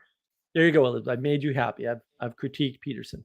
Also, Elizabeth, it's important to note you're talking about the sense of knowing each other's story, right? As we've become more and more of a globalized culture or more globalized nations, the boundaries and constrictions of what your neighborhood is, who your neighbors actually are, and the makeup of those neighborhoods is flattened down. And so people don't get as invested in becoming neighbors or becoming local participants or civilians, say it however you want, patriots. You could say it a number of different ways. These are all scales of sentiments and potential relationships. So as we flatten the world, Yeah, for sure. people are less and less interested in forming bonds of intimacy or sentimentality. Because well, that works two ways. What's in it for them? Well, sorry. What's in it for them? Well, nothing. it means that you share your story, you share your life. I mean, and then you can't. And then You and can't. then Yeah, you can. yeah, you can. We're kind of doing it a little bit here. There's a little bit of sharing. I mean, but Elizabeth, let me explain it differently. A lot of people think, oh, making the world one big tent, right, or one boundaryless thing like the transhumanism, whatever, that's not a flattening. When you flatten, things spread out. So the boundaries of your community get larger. Yeah, for sure. Two problems happen. One is there are too many people to track. And so to Jesse's point, there's no reason to invest because you can't invest that heavily in 3,000 people. Right. You can't track this, right? But there's another second order effect from that, which is your attention gets spread out. Right. Because you're not prioritizing the people closest to you. Yeah. And so now there's no reason to do it because the idea of doing that is overwhelming because after all, if those people are the same as people that live in the next town over. Yeah. How do I know which ones to pay attention to? Now, you get enticed into that. And there's a negative sort of second order loopback effect. What happens is you now seek out the people that are already the most like you. And maybe why do you do that? Why do you think that's happening? Well, because it's too overwhelming to try and think about, all right, so this neighbor over here. Yeah, I think that's true. Yeah. I think I'm not even sure. I don't even know my neighbors, unfortunately. I live in the woods. This neighbor over here is from a different culture. They're Mexican, whatever. These guys are also Mexican. You know, maybe I have less. The person in back of me, yeah, but he's older, right? Like, you know, which of those relationships should I prioritize? Well, look, you know what I can do? I can get on and I can talk to Jesse from Australia and we already get along great. Why do I want to make that connection with the person across the street? Or I can find somebody who knows as much about computers as I do, or, you know, whatever, right? Like those are easier relationships. So when you flatten the world, right, and spread things out like that and even them out, this is equality doctrine. Equality is bad. Just equality, run away, right? Like when you do that, you create a crisis where people don't want to do the hard thing near them because they can have a lesser relationship, but an easier relationship in some other medium like this, the irony of ironies, right? But like, yeah, no kidding. and that's where the technology is dangerous. Now, I argue that we enabled the technology because that problem already existed. Everybody else, materialists, are going to say, no, the technology caused it. I'm like, technology doesn't cause problems. I agree with you. I agree. Problems. Yeah. Right. Yeah, we saw this. We all saw this and went, yes, it's obvious, right? Right. For sure. Yeah, and it felt natural. Let's be honest. It felt natural. Right. Well, you can blame Twitter for being a dumpster fire, and then Elon Musk buys it, and it's not as much of a dumpster fire. You can say what you want about how much of a dumpster fire it is, but you can't say it's not much less of a dumpster fire now. Like, that's an untenable thesis, given the data that has already unfolded that is in the past that you cannot change. As much as you may not want it to have been better after he bought it, it's certainly improved in lots of ways. And not, you know, technically it got better, right? He's running it with fewer people, right? It's no longer a propaganda arm of the government or multiple governments potentially. Who knows at this point? Right? And who cares? It's just a better place now. And we don't have to focus on that past. We can say, yay, it's better now. Let's be happy. There's more flowers. There's more happiness. There's a lot more pictures of landscapes and people saying positive things and having positive interactions and conversations. And even though Vanderklay is still out there trolling on Twitter, there's still a lot more positivity. I'm going to poke Paul for sure. Yeah, it has a different vibe now. now. It definitely has a different vibe. You can feel it for sure. It does. Yeah. Well, there was a joy right after he bought it. And I do want to go back because Mills wants to, I think we need to unpack the idea that ultimate potential is necessarily evil. I don't agree with that. Maybe Jesse is going to stand by that one. I don't know. I don't think, I think the problem with unlimited potential is that anything unlimited, there's more evil than good in the world. And so the more you have, the more likely you are to tend towards evil. That's what I will say. But I don't think it's necessarily evil, right? And it would be unchristian, in my opinion, to say no. That's not where I was going at all. I was saying I didn't think so. For people that have seeds of corruption in them, like the ultimate potential should be God, or in some sense. It's a being outside of time and space. The divine, you could say, that's the ultimate potential, because it's uncorruptible. So that is the true open future, the true dialogos. We carry the image of God, so we have potential, but left to our own devices to we will necessarily tend towards, even if it's gradually over time, which you see in Tolkien. We're not ready for that potential. That would be the orthodox way of saying things. We're in the process of theotokos or sanctification. That would be. These are all very, very, very Christian terms, and as soon as we get here, I check out, because the theology is meant for popes, bishops, saints, priests. I don't think it's for weirdo artists like myself who are just trying to make sense of the world. Or not even that. Trying to participate with others in the sense-making project of figuring out what you should eat. There you go. There's a very long string of words that get you to the most practical outcome, which is, what should we eat? Pretty much every conversation goes back to, what should we eat tonight?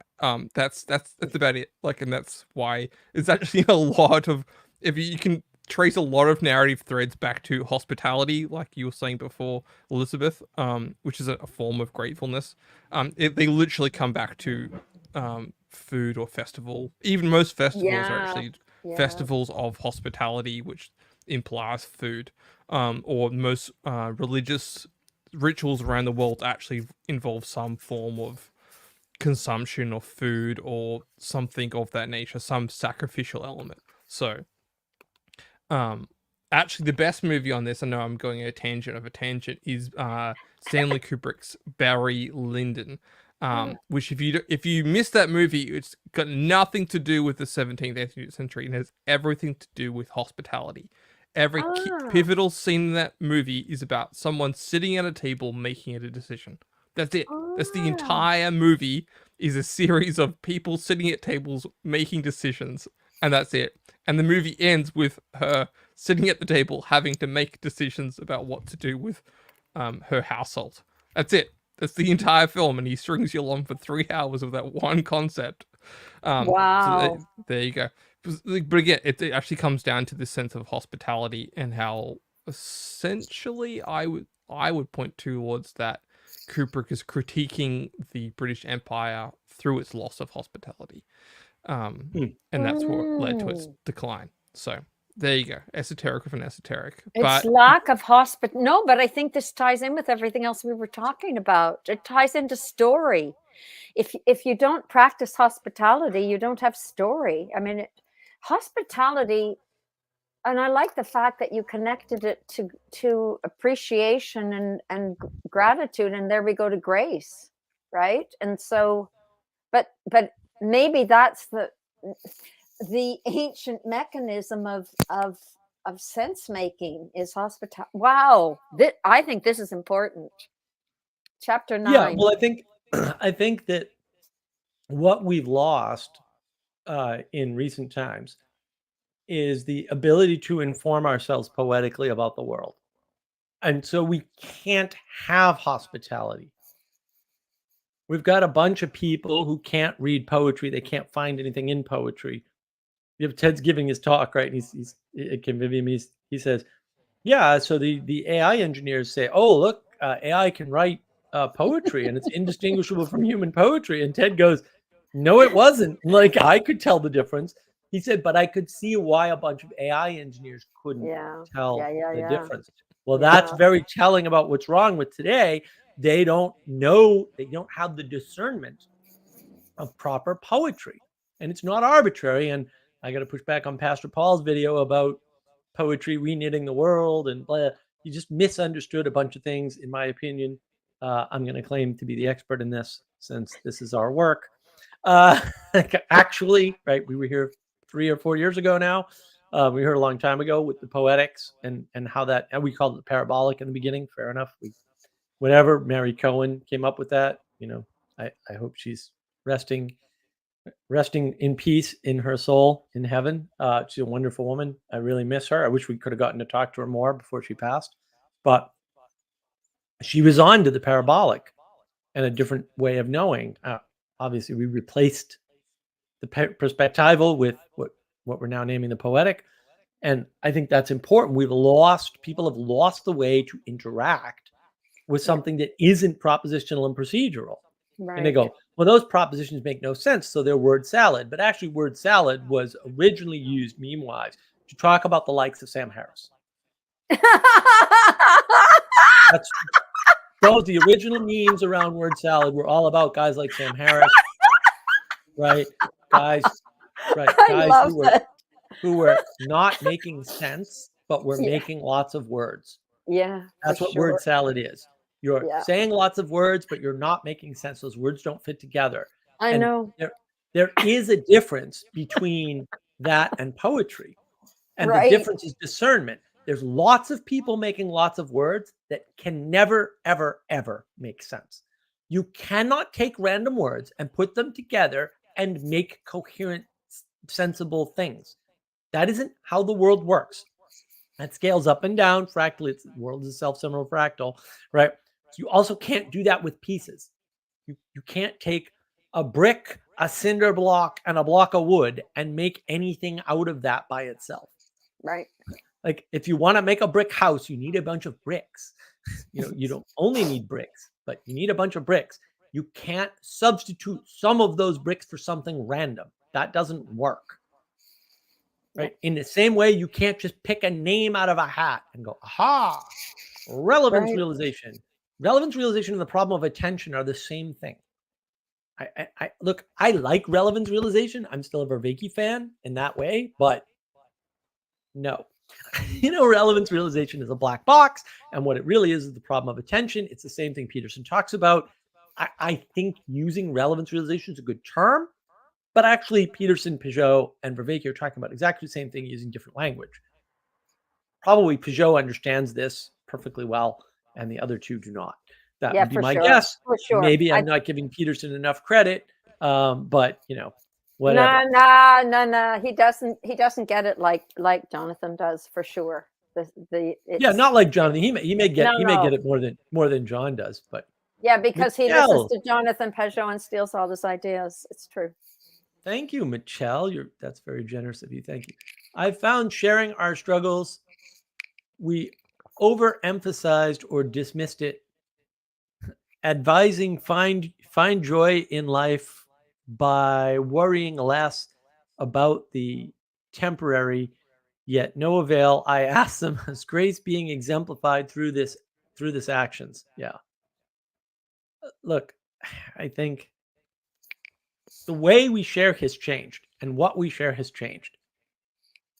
And we're not talking about our present struggles, our past struggles, like any of our struggles. We're just not talking about struggle because struggle is hard to relate to because you need a poetic way of relating. Yeah. Yeah. Because Yep, if you yep, yep. don't have poetics to relate to your struggles, if you don't see your struggles like, man, I'm going through this stupid lawsuit. This is inane, bizarre things are happening that I could tell you about potentially, but A, are not believable, and B, are ridiculous. And you Like know, all things, like all might struggles. jeopardize my my ability to be victorious. So Ooh.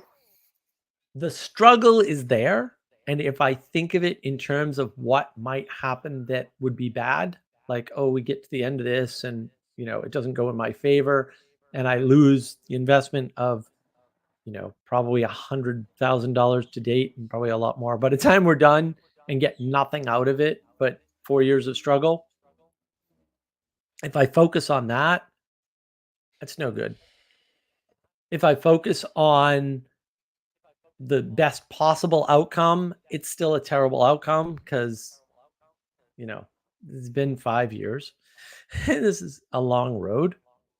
If you had told me it was going to take 5 years to resolve this when it started, I would have been like, there's no possible way that that could happen. The only way I've been able to keep going on this is to look towards the potential that might be opened up by it being over. Right. Not in a particular outcome, but just by when this is over, what will be freed up for me. Mm-hmm. And it may be that I lost a hell of a lot of money and didn't get sort of justice, right? Because that would be the outcome. If the monetary side doesn't hit at all, the outcome will be unjust by definition. By the way, I don't argue about the definition of justice. Plato can't do that. I don't think I can, but also I could point to this and you would know justice pretty quick, But either way, it will be over. And that affords a bunch of things in the future when it's over. Hopefully the end of March should be over. That affords a bunch of things, right? It opens up a bunch of potential and possibility. It opens up space for me to think about other things, right? That I haven't been able to think about. Maybe go through the damn notes, get them straightened away, right? Maybe start writing my book, right?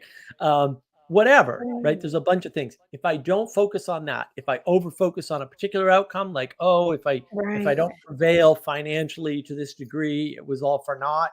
If I go down that rabbit hole, I'm totally screwed. Yep. So we don't have an appreciation for that level of struggle.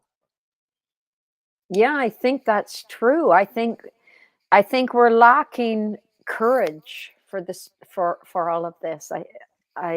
It seems that, yeah, we're so just wanting. I'll speak for myself. It's just so easy to go the easy route, right? And the struggle in itself. Well, I mean, that's Peterson, and he's right about that, right? And Struggle with God. That's his new book, right? So I think it's fractal, right? And it does something to you, like you just said. The process in itself is, what's it doing? It's something that needed to be done, obviously, or you wouldn't have embarked on it. Had to be done for whatever reason. It attracted your attention, Mark, and that was that, right? Well, it's navigation. Like, you can't go through the world without navigating. Right. And if you try to limit your navigation, you just get worse navigation skills. And the bottom line is, in the future, a storm is coming. Right. And if your navigation skills suck, that storm is going to be worse for you. The storm's not going to be any worse. The storm is the storm. The thing that's going to be worse is your ability to weather it. I agree. Wow. Yeah. Are you a sailor? I am. Yeah. Yes, I am. Well, I mean, anybody who's a sailor understands that. Is that where this came from? Oh yeah, that's why it's pirate. Absolutely. Oh yeah, this is Sally Joe. This is the divine feminine hand of Sally Joe manipulating all of this. Right? Yeah, but anybody who's learned to sail understands what you're talking about. It's that's not why, easy. It's not easy. That's why she pushed me into this stupid pirate outfit. Some of which I had. The hat I had all along, right? Oh, was that Sally Joe? Oh, she's wonderful. She's had such a good effect on you. It's remarkable. I know. Well, and all the artwork and logos. kind of created you in a sense, we might say, or discovered you. It's a co-manifestation for sure. We help each other out, right? Well, I mean, you have to look at it in light of how the world works. And how do I think the world works? I think the world works exactly like this.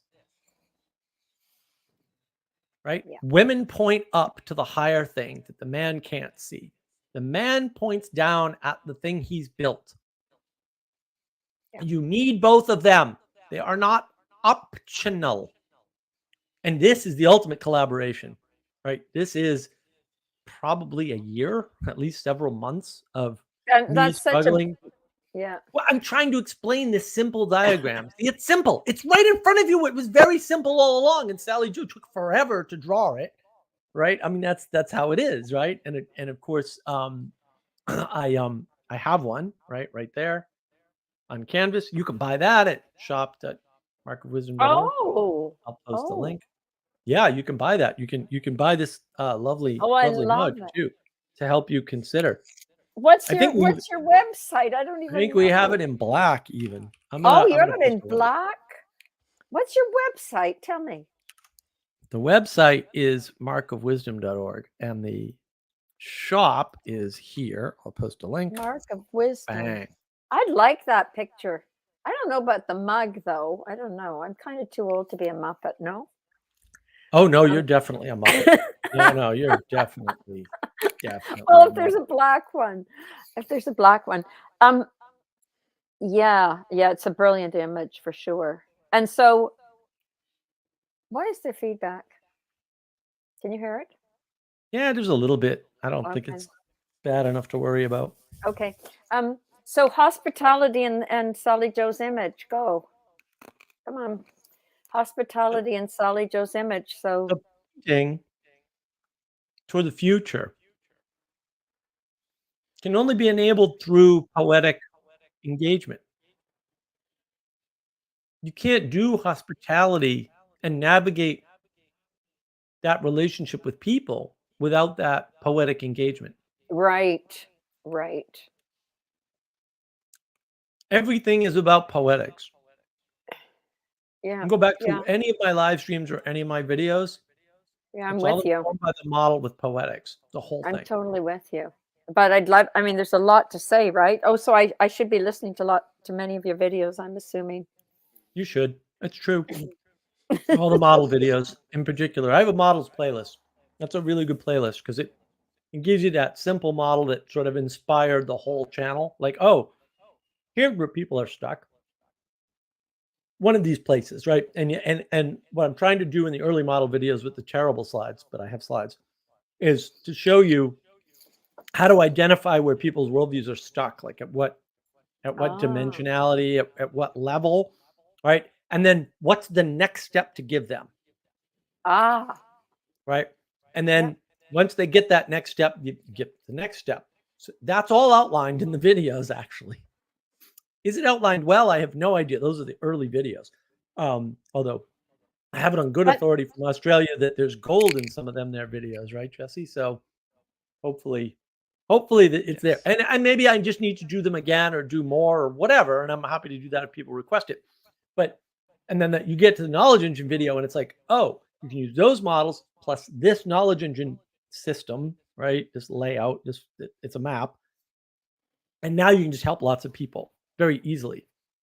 And soon we'll get the new practice out, this new wisdom practice, hopefully. Probably next week, maybe the week after. So we'll be able to help people with poetics because that particular practice actually helps people with poetics. Now, the problem is it's a mid-tier practice. It's not, you can't just get somebody off the street, introduce them to the practice, and they do it 4 times and magic happens. That no good.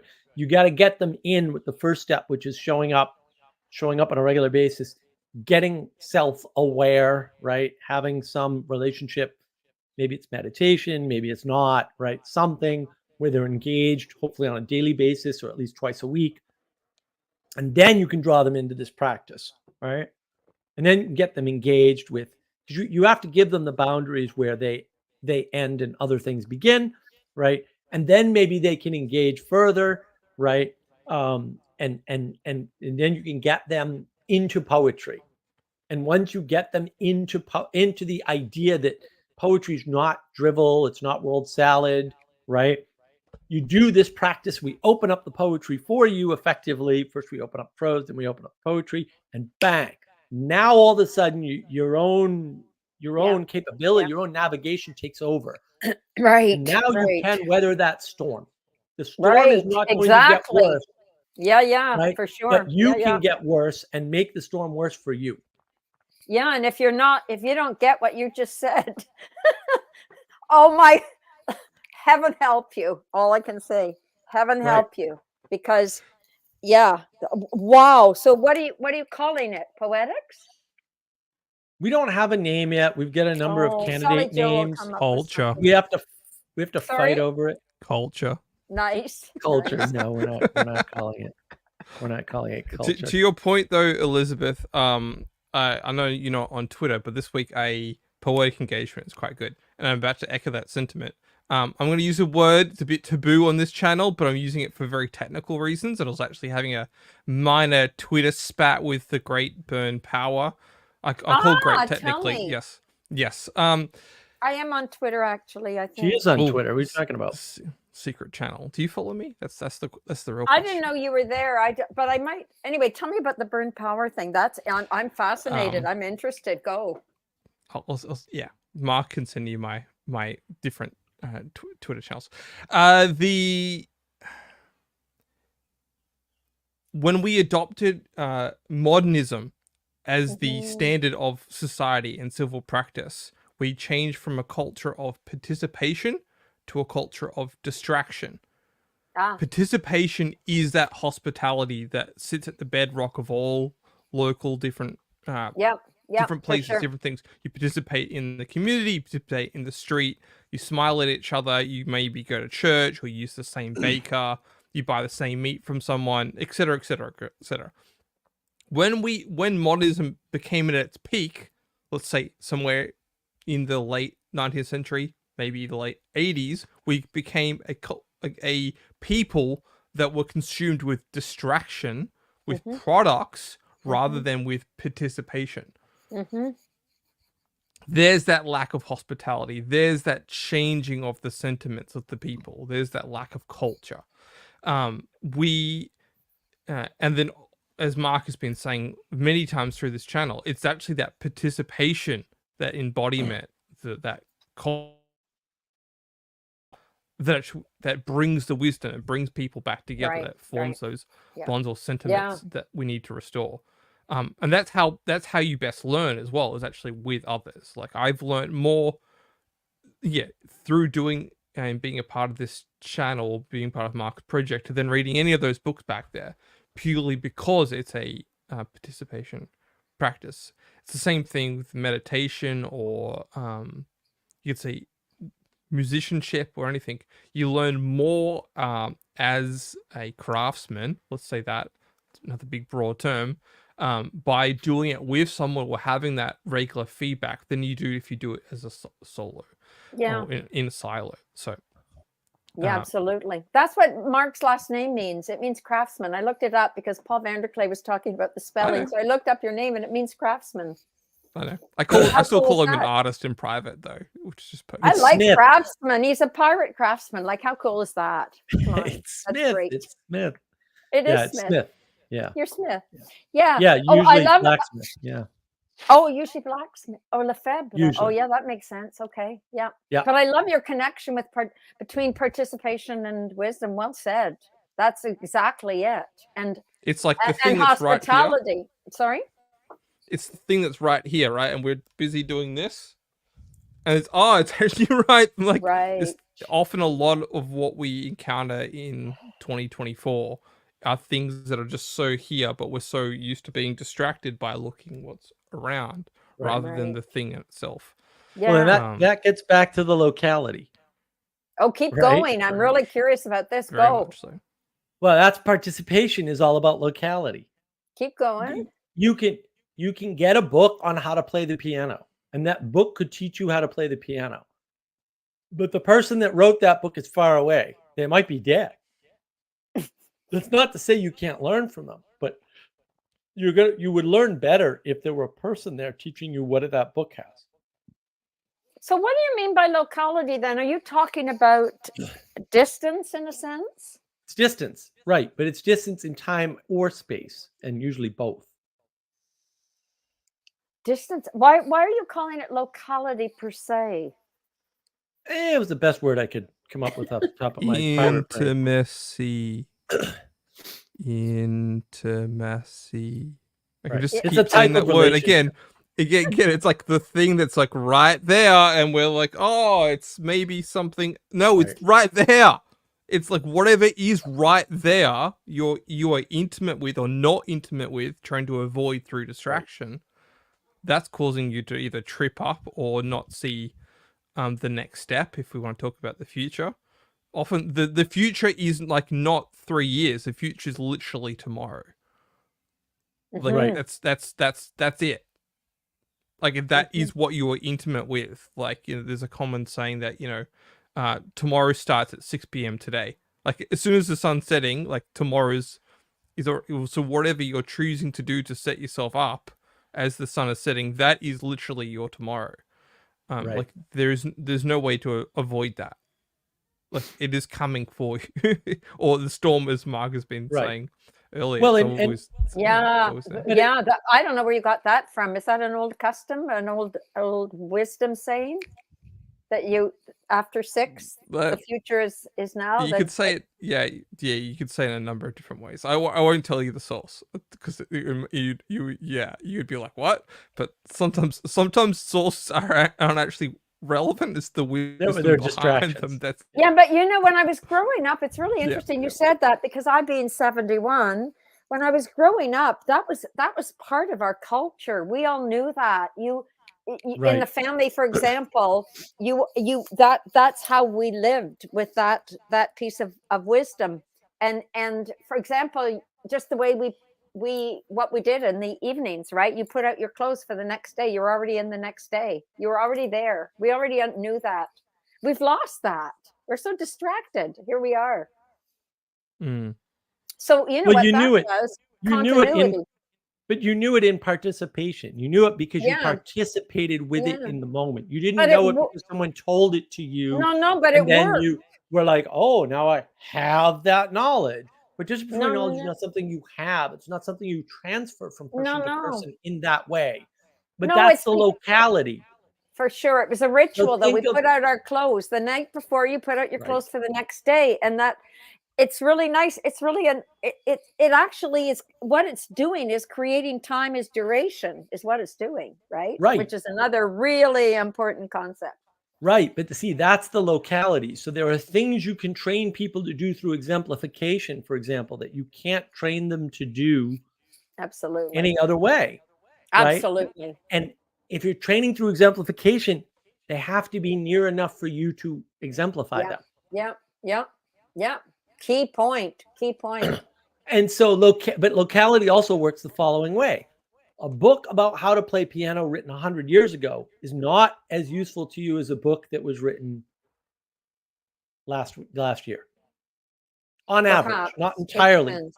but on average, right? Because the context for the world you live in has been updated.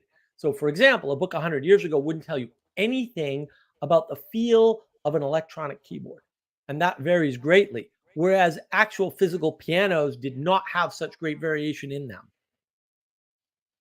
Yeah, maybe you're talking about technical books, because I have to go back to Dante, and I'm telling you, Dante is so today that Well done. it Yeah, that's a shocks different. me. Those are stories, right? Well, Technical you know, a lot of it Technically is poems. participation. Technically poems, but anyway. Right. Michelle, thank you, Michelle. Nice, Jesse. Hospitality rhymes with politely. There you go. I like that. Oh, that's cute. Hello, That's really super sticker. cute. Oh, thank you. Hello. Hospitality and politely.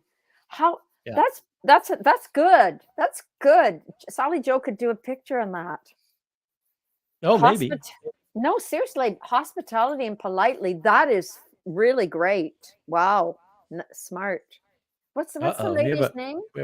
I want a mug that says "Awakening to the Muppet Crisis." Uh-oh. Well, we can do that. I will put it on the list. We'll get that on the store. Why aren't we Gotta get the- talking about As long politeness? as long as it uses the picture that I use for my little avatar, then yeah, sure. Oh, we'll have to get together. Is that on? Yeah, we'll have to chat just- about just- that, yes, Jesse. yes. Do I have access to that? fine. I'll steal that. No It's problem. literally just an internet picture that I subscribed. Just Oh, okay. Well, we'll like have a to see true what the meme artist. That's we'll fine. have to see what the trademarks and copyrights and all that are on that thing. Okay. Hey, you guys have to go. You have to go back to this politely idea and etiquette and hospitality. I'm waiting.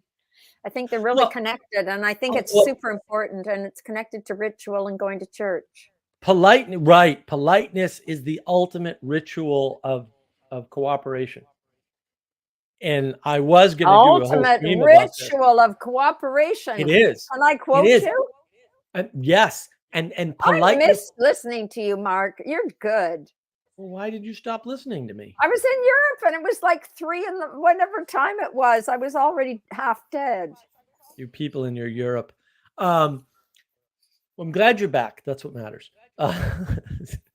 So Anyway, keep going. politeness is completely required for something like the Protestant experiment of the United States, or even the Protestant experiment of England, where you have different religions mixing, because you don't have the religious traditions to hold you together. Yeah. You don't have the religious rituals to hold you together. For So sure. now this politeness thing emerges as a result of Protestant ethos, roughly speaking. Yeah. In fact, it could be, I'm not sure of this, it could be that politeness as we conceive of it today doesn't exist before Protestantism. Oh yeah. Yeah. I Right. bet it doesn't exist in Italy to this day. It doesn't. It's something else. It's more Right. It's more Right. Catholic ritual, the way they interact. And I Right, mean everything it right. sincerely. They've got the Catholic ritual. They don't need this extra politeness. thing. No, Now, they don't need from politeness. the It's lovely. outside, right? From the outside, we would grab those things and say, "Oh, well, the way you interact with a stranger and all that we would call that politeness." They wouldn't ever call that politeness because they have no contrast. They wouldn't, and they're right. It's not Yeah. politeness for them, Yeah. right? It's Yeah. this is what you do. So Right. that Right. is And it's in their bones. required, but Yeah. it's required as a bootstrap, right, to the poetic engagement, to the intimate relationship, or just for any basic cooperation. So let's just suppose there's Yeah. like a landscape of cooperation. I still hate Sam Harris, but the landscape idea is useful. So if there's a landscape of cooperation, a bunch of it is enabled just by politeness. But to go any further than that, to Yeah. have a deeper, more intimate relationship, you have to go beyond politeness. And that transition's dangerous. I mean, that's where we Yeah. get the whole like, well, that you need consent before you hug somebody garbage, right? Because politeness is gone. We don't even have that first layer. But even when you have that first layer, that second layer, a lot of people used to talk about this. How do we, if we have a friend who's of the opposite sex, how do we transition into, in the past, nobody ever had questions like that because that never came up, right? Because your relationships were a lot more clear. The way you interacted with the person you might be interested in was at the dance. And one of the Right. great insights, I was talking about this 2 nights ago, last night, maybe with Bruce, actually. Love Bruce. I was pointing out that Burn Power taught me something very interesting, sort of by accident, because I don't think he actually goes into this, although I might be misremembering. When rap music comes along, rap music is literally somebody hijacked a truck of high-end audio equipment. So it's built the actual mechanism by which they create the art is stolen. And then of course, rap music is stolen beats from other people's songs. Like the whole thing is theft. Thievery. The whole Right. Yeah. The whole thing is thievery. Wow. At the same time, what happens? Breakdancing happens. Mhm. What's breakdancing? Breakdancing is not cooperative dancing. All dancing before this pretty much is cooperative. It's between men and women, or it's multiple, right? It's groups. Breakdancing's inherently competitive. And it's Brazilian and based. But it's Brazilian is based the practice, the movements from it are based upon Brazilian samba dancing. That's Right. just And been all of re-dropped that is into New York. Yeah. all of that is born into this milieu of this very diverse immigrant population. And that's part of the reason why rap, sort of gained popularity. It's like, oh, look, it's a bunch of people who were here, right? People who came from Africa, who are new African immigrants. People came from the Caribbean who are new Caribbean immigrants. And people came from Brazil who are new Brazilian immigrants, all living roughly in the same neighborhoods, actually, or adjacent neighborhoods, who are interacting with one another. And there's all this theft. And then they create something new. But did they, though? Right? They really just carved up the world and put it back together in a dream of their own device, right? And all of a sudden, you've got this competitive spirit because everybody wants to put things together slightly differently, right? And then it leads all the way up to someone like Eminem, right? Who, is in these rap battle things. And I look, I'm not casting an opinion, right? I'm just stating factually what happened. You can say rap battles are good. You say rap battles are good. You say are bad. You can say, oh, it destroyed the world. It saved the world. Whatever. I don't care. Right? All I'm saying is this is how it happened. And that is very interesting that happened in that way. Because there's a lot of talk recently, Pastor Paul Vanderklee, there's a lot of talk recently about how you can just carve up the world and use those pieces and create a new world. No, you can No, you not. can't. Yeah, And for sure. if that was even possible, you can't do it for all values of you. And groups of you also can't do that. And the odds that even if you as a group, you could get a large enough group of smart enough people and competent enough people, more importantly, that cared enough, the odds that what you would build would work, say, for a long time or maybe for all eternity are zero. Yeah, it's impossible. Actually, zero. It just doesn't. It doesn't exist. Hubris. Can I make a caveat here too, not to just fully underline a point with many asterisks, but the rap music ethos starts actually with a community approach because it's about what do they call it, like street parties? There's a particular name for it. Block party. Block party. That's it. Right. So it's actually bringing people together at first, and it's not necessarily a competitive thing. It's a way to participate together. And as the, let's just say the style of music, because that's all I think it is. It's not actually a culture. It just doesn't hold anything once you poke it a little. It's a balloon that pops. But it's at first something that at least brings people together for the good of the community. And then once it starts becoming widely adopted, it becomes individualized. And then it becomes extremely individualized to the point where you have one person stands in for maybe a whole city or a whole group of cities or like a whole country, or a whole segment of time. Like, let's just pick someone easy like Jay-Z, defines the era of that style of music as one person rather than a whole group of people. It becomes anti-art in a sense, because art is always a collective or a movement of people, and that's what everyone participates in, and that aesthetic. Yeah, you could see that there was a bit of, I know I'm going esoteric again, but you can see that there was an attempt to reverse this with a group like the Wu-Tang Clan, where it's a clan, it's a collective of people that are all coming together, and that's how essentially you go from what was the hip hop golden years to the hip hop group, and then it fades out just as much too as everyone no longer becomes about the collective of Wu-Tang Clan. It becomes about the individual stars. There you go again, hyper individualism, and then it becomes out. It's basically about RZA at the end of the day. So like there's those sense of hospitality, getting together to make something, to build something up that brings people together. It becomes it loses its meaning or telos, and then it just becomes about gives or takes or well, it becomes about competition. It becomes about betterment, individuality, right, rather than cooperation. Hospitality is the assumption that cooperation is possible and should be preferred. Right? Like somebody knocks on your door. If you are hospitable to them, you invite them in and help them out. And if you are not, you either turn your back on them or war with them because you think they're trying to rob you. And so Yeah. it's the difference between cooperation and opposition.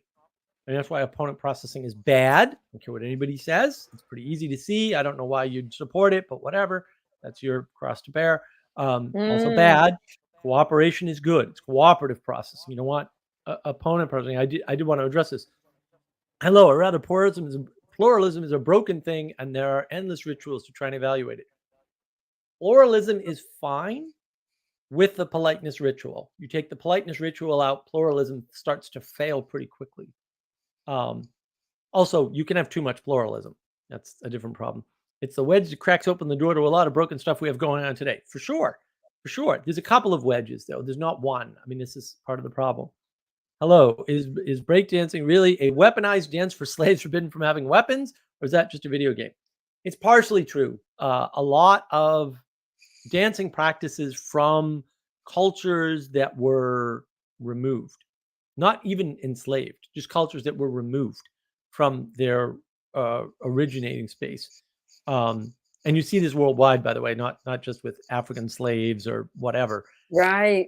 There's lots of slaves, by the way. There's Indian slaves, all kinds of slaves, white. There's all kinds of white Everybody slaves. there were slaves everywhere. Like The Indians stole white children all the time. I don't know what to tell you. it's I know it's just how people, I hate to say it, it's how people lived.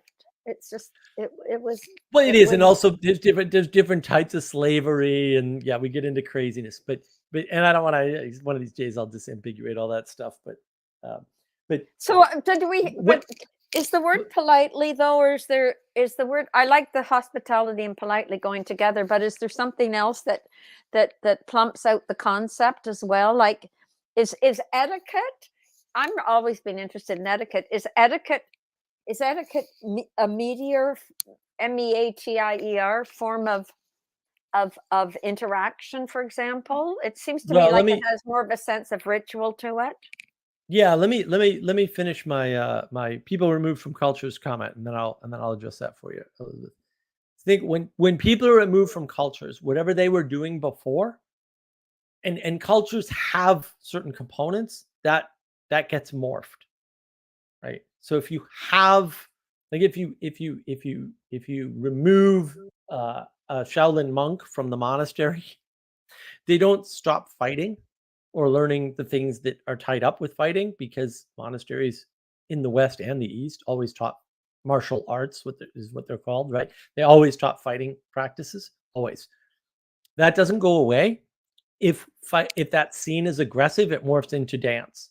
But all dance is also useful in battle. Like, all the skills to dance are useful in battle. You see that theme in movies. It's true with it, absolutely, because everything's connected. So in some ways, you can't learn to dance and not learn to fight, and you also can't learn to fight and not learn to dance. Wow! Right, because it's all connected. Oh my gosh! Oh, I'm not going to say it.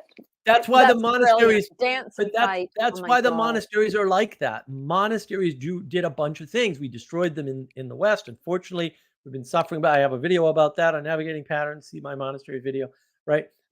They served a lot of purposes, but so a lot of dance practices are also martial arts practices, right? And they were before too. It's just that more so now, because yes, when you are removed from your culture and you're in another culture, you can't seem to be dangerous because you're in the minority. So you have to hide that aspect. That much is true. And it's obviously true. And it's observable across cultures, by the way. You can do a quick survey, actually. It's not that hard. You can do the research yourself. You don't need anybody else to tell you. And you can see that this happens all the time. Now, back to etiquette. I think etiquette is a form of politeness, right? And for example, and I do want to tie it together because it does tie together. The etiquette of your culture changes as your culture diversifies, right? Yeah. So when you go to different neighborhoods, different etiquette is in place. Yeah. Politeness doesn't change, but etiquette is more of the implementation that is local to the place. Mm-hmm. So what it means to be polite is roughly the same, but it's a very high level of abstraction. So politeness in the US when you meet somebody new is to shake their hand, and politeness in Japan when you meet somebody new is to bow. They're both polite, but the etiquette is different. Japanese etiquette and US etiquette are different. Right. And I So think is that's the difference. politeness, what is polite then is a stance, is it? A ritual. Polite is a reference to an abstract set of rituals that allow us to cooperate at a certain level. But is it's connected to character though. Of course. It can't be separated out like that, right? Well, no, you can connect it to character, but I think that's the problem. Like one way to look at the problems of today, and I do mean at a global, the meta crisis. I hate the word meta so much. I want to murder everybody that uses it at this point. That you can look at the crises of today, although they're all related to the intimacy crisis, and I can prove it. Whatever. You can look at those and you can say, look, this is strictly a problem of the loss of politeness. Because we don't have a way in to interact with one another anymore. We're all basically autistic because I can just, if you annoy me, Elizabeth, I can just click you off. Go ahead, tell me I should author a book one more time. I'll just click you off. Like I could do that. Now that wouldn't be polite. And I wouldn't do that, by the way, in case anybody's curious. I wouldn't do that, especially not to Elizabeth. First of all, I might run into her in person again, and she's pretty formidable. That would be funny. It would actually be funny. That's the other thing we need to talk about. Not with the divine feminine. I might do it to Jesse to be funny because also men fight. So it would just be like, yeah, whatever, bro. I know, but I love humor. Like I love strange things. And that would just be funny if I just disappeared. No. That would hurt my soul. Men joust. No, we'll say it correctly. Men joust. And that's iron sharpening iron. Right. The way we treat women is a little bit differently. But men don't fight. Yes, yeah. But that interaction, that idea of that interaction, because we have so many more possibilities now on the internet, is gone. Like, and people ask this question all the time. They come into the Discord and they're like, "Well, you guys were talking, and I didn't know if I should speak up." And so we developed a policy early on. Like, if somebody new comes in, you say hi to them. Like you midstream of your conversation, you have to stop your conversation necessarily, although you should try to wind it down. You stop your conversation, briefly say hey to the new person, and then move on, right? And then like we used to have bigger policies on Awakening from the Meaning Crisis server where we would stop everything, greet them and ask them why they're there, sort of thing. Like, how did you find John Vervaeke's server? What do you think about his work? That sort of thing. We don't do that on Mark of Wisdom quite so much or quite so well. But we do have that policy. And the reason why we have that policy is because people would say like, oh, I didn't know that I could interrupt, or I didn't know when to interrupt. I didn't know when to speak up. I didn't know what to say. I didn't know how to introduce myself. These are all problems people on the internet. You can say, Mark, you're sampling the extreme end. Fair. I don't care though. This is a problem in the world and it never existed before. This extreme is a new level of extreme that you haven't seen. Not that extremes don't exist. They always did. But like the distance between extremes matters a lot.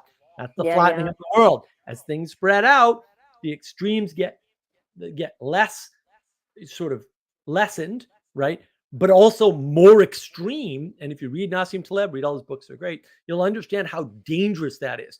Because when you have extreme outliers, you get very extreme results very quickly that you cannot see coming. That's part of Black Swan, right?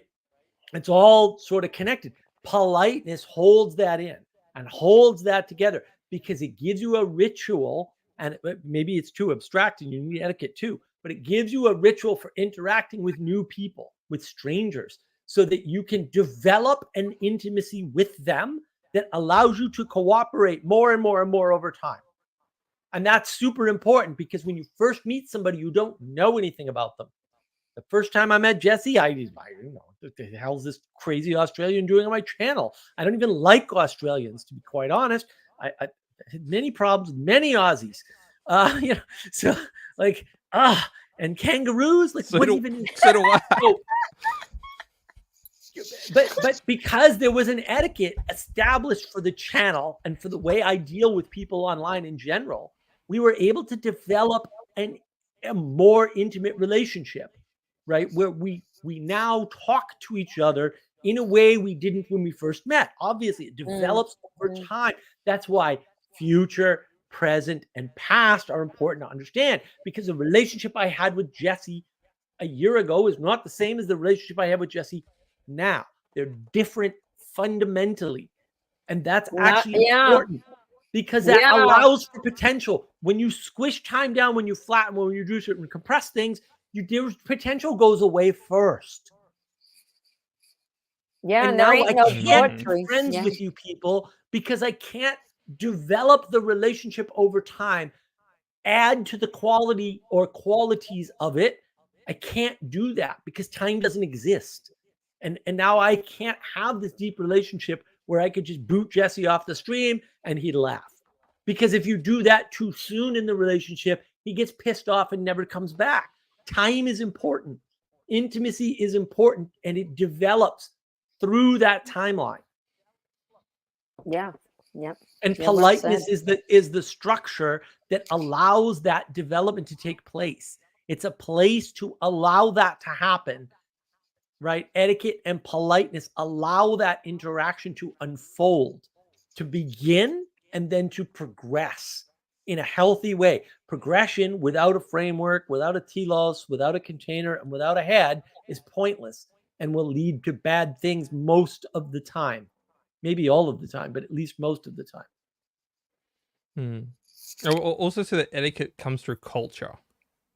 So the way if as a culture kind of either is building itself up or is shrinking itself down, you'll see the rise and fall of etiquette or people using etiquette. Such as one of my pet peeves is people not using just basic headphones. Any headphone at all. There are thousands of cheap ones on any public transport system ever.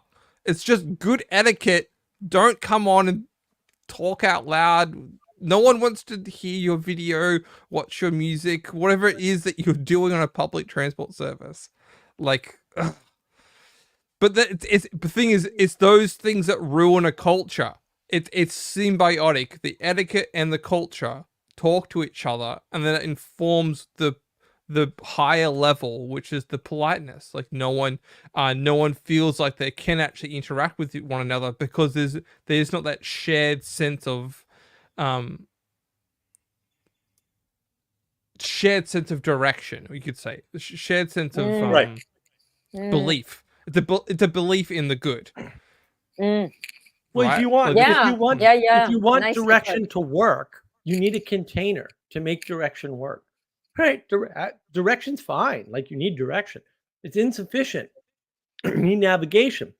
One way to cheat that system is to start with a framework. Frameworks are tyrannical by definition.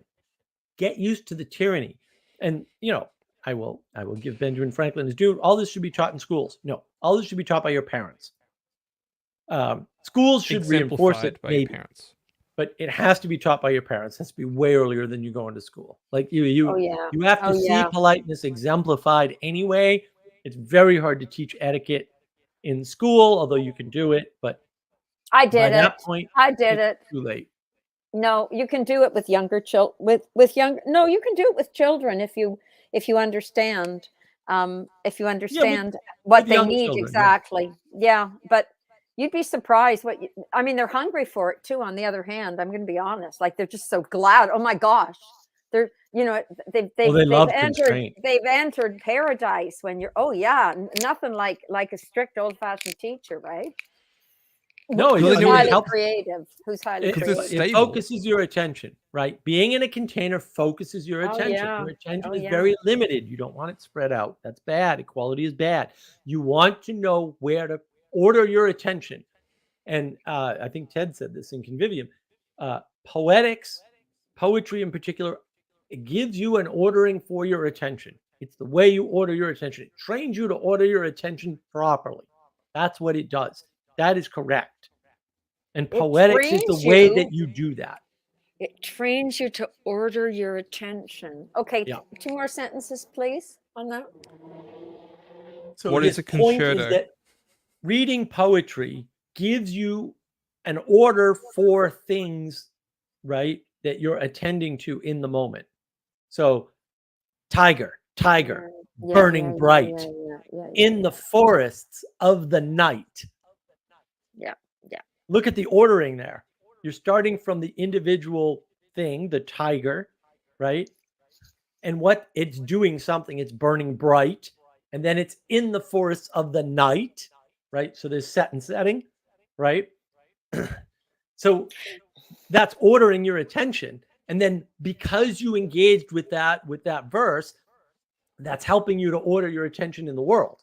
Right? Yeah, It's exactly. Exapting out. Yeah, Vicky would yeah, say yeah. it's exapting out. Yeah. So your engagement with poetry is exapting out. Now, my argument is, roughly speaking, people in a crisis of faith have the ability to read poetry and may have lost it or maybe weakened, right? But they can get back into it because they know the taste and flavor of poetry, right?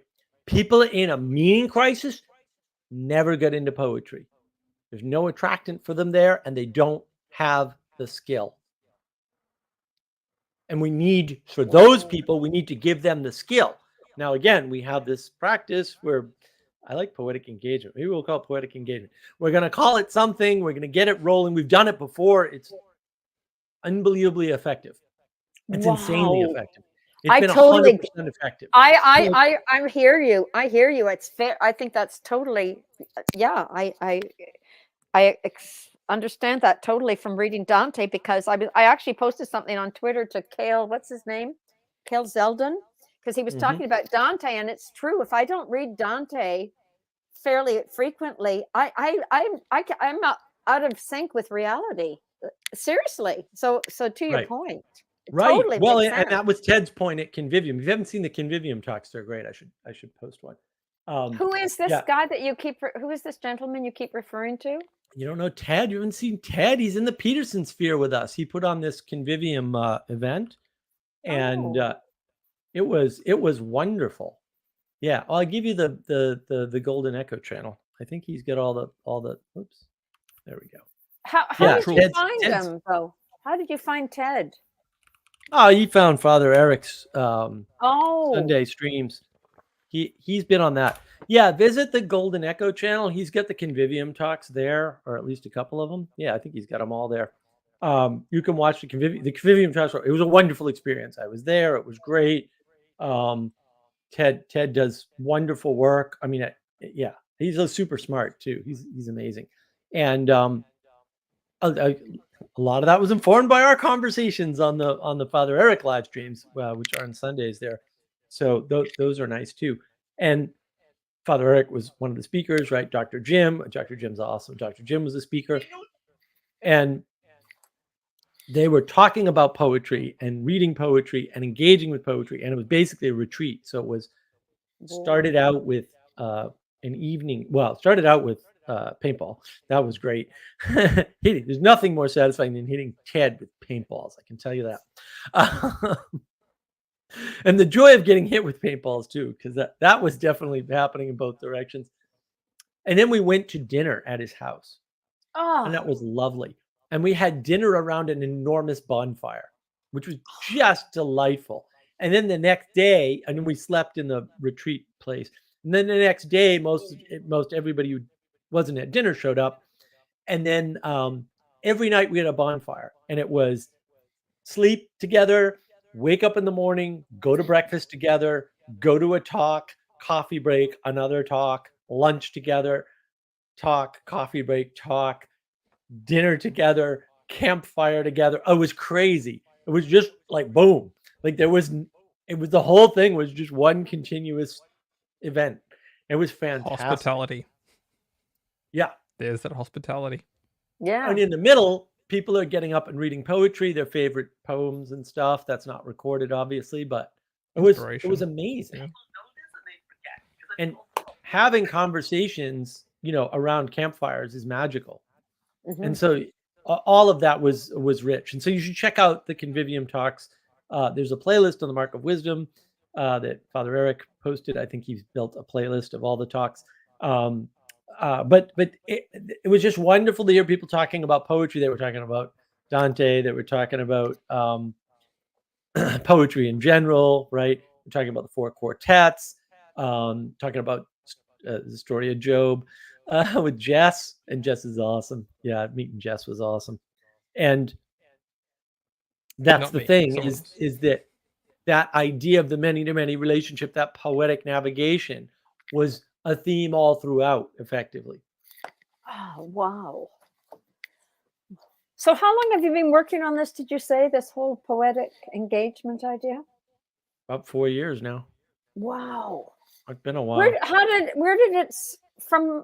where did it I can't figure it out. Like, how did you It's get all there? Vervaeke's. Look, it's Vervaeke's work, and it's a hole in Vervaeke's work, but and Mary Cohen came up with it separately. I mean, she called it the parabolic Wow. way of knowing. We called it the parabolic way of knowing. And then I was like, wait a minute, I've heard that before. Oh, Mary Cohen, right? Oh, she had that, and she talked to John about it a couple times, and he just never got her point.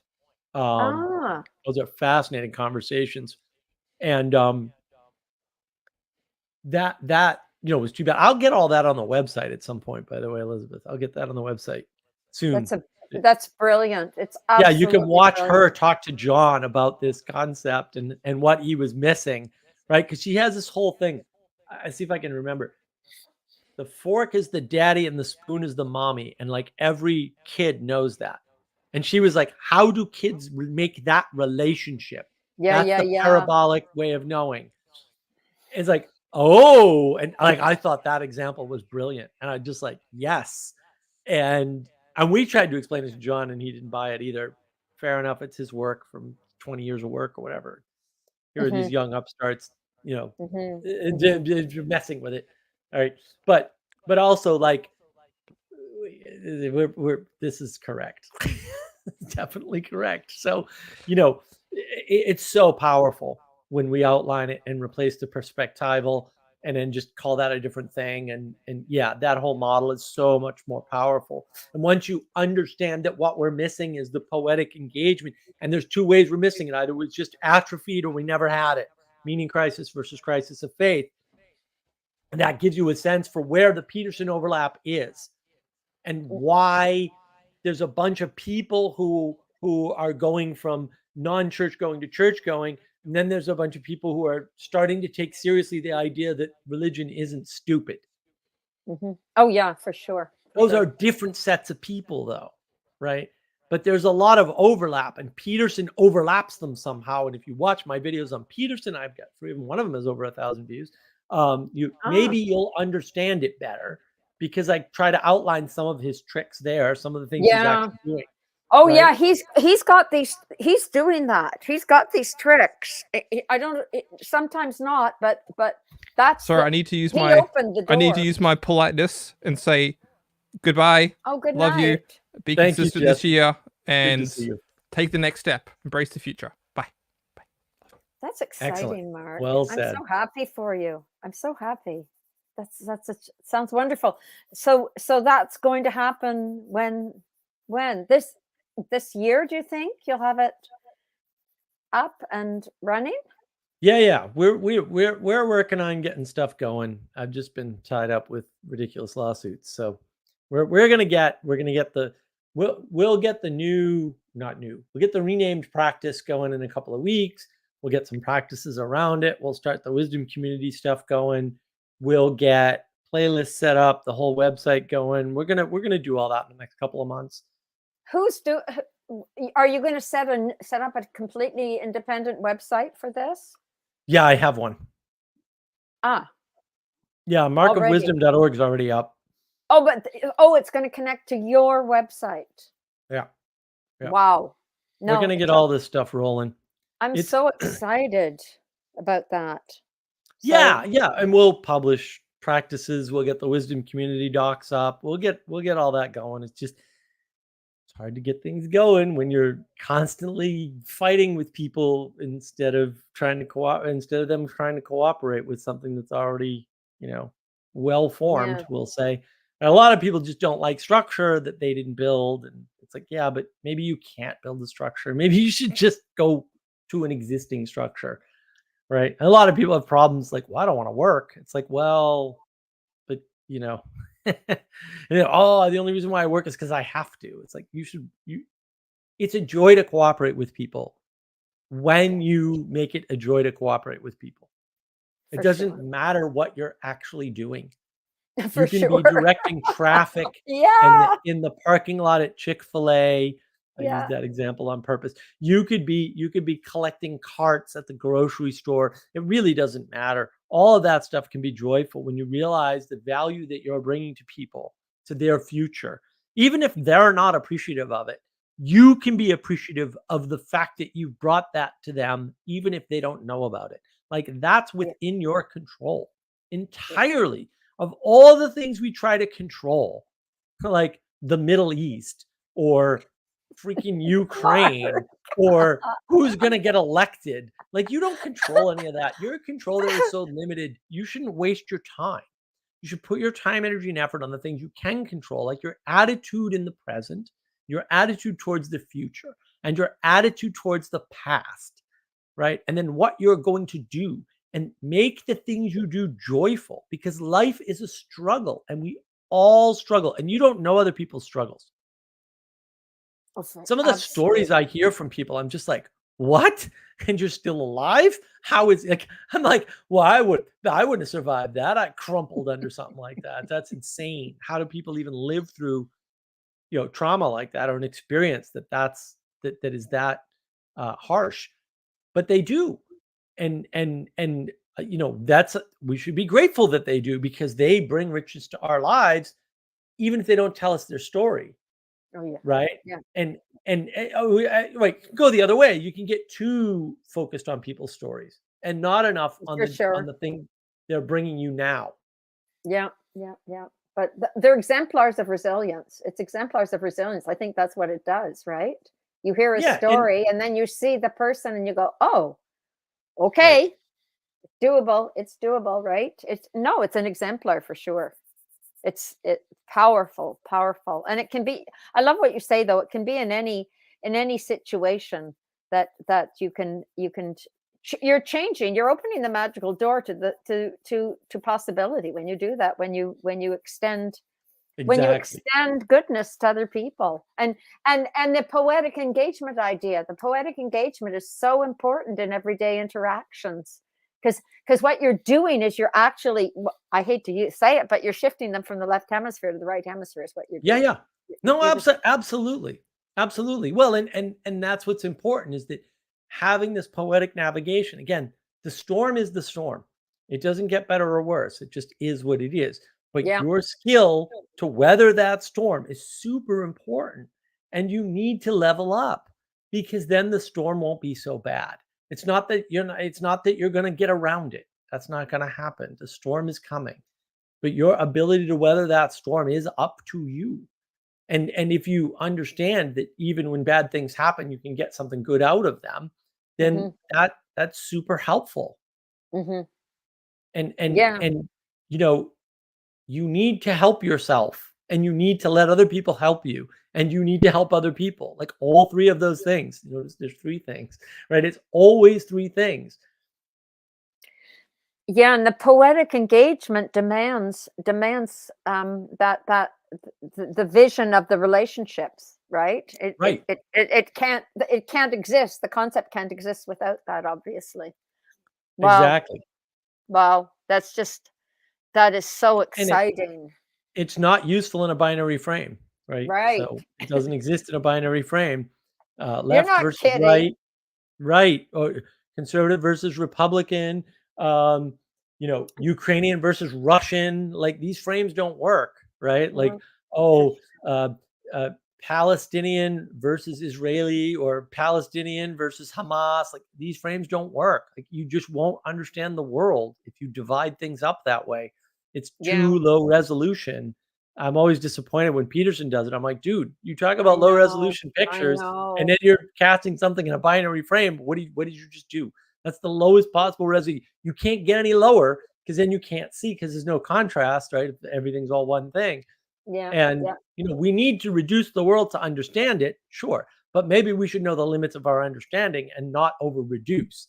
That's where Yeah. people they've been told they can understand things that they cannot. I can't understand Israel, Hamas, Palestine. I can't understand Ukraine and Russia. Like, I still have no idea why. And I know not everyone does this, but every single Ukrainian that I ever met told me they were Russian and never told me that they were Ukrainian until the war. That's a little weird. I don't know what to make of that. I can't understand a situation that complicated that I've never been there. Like, I mean, maybe if I had been there, I'd have some chance of kind of almost maybe understanding sort of. Maybe, Maybe. Mark. I don't Probably know. not, but maybe if I I don't spent a month in the country, I don't know. I don't even know what it would take no, for me to probably maybe not. understand it. No, they didn't even bother. It's really interesting. I was listening to my Italian historian talking about World War One. They didn't even bother to try to make it understandable to people. They just did, and people Right. didn't expect them to.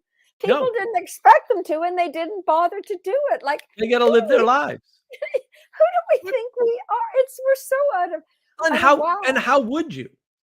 Yeah, of We course. don't understand World War One now, and we have a No, lot no. more information and the pie. We still Yeah. don't understand World War. Then, like, World War II, forget it. Like, first of all, I still insist there was no World War II. It's one war with a break in the middle. And I Yeah. don't think for you can sure. actually understand World War II as a separate. I don't think that makes I any agree sense with at you. all. I agree with you totally. Absolutely. I don't So think I there's would any say we question. don't understand the first and only World War now at Right, all. right. We're still developing a cohesive theory. Yeah, we're still living. We're kind of still there because we haven't.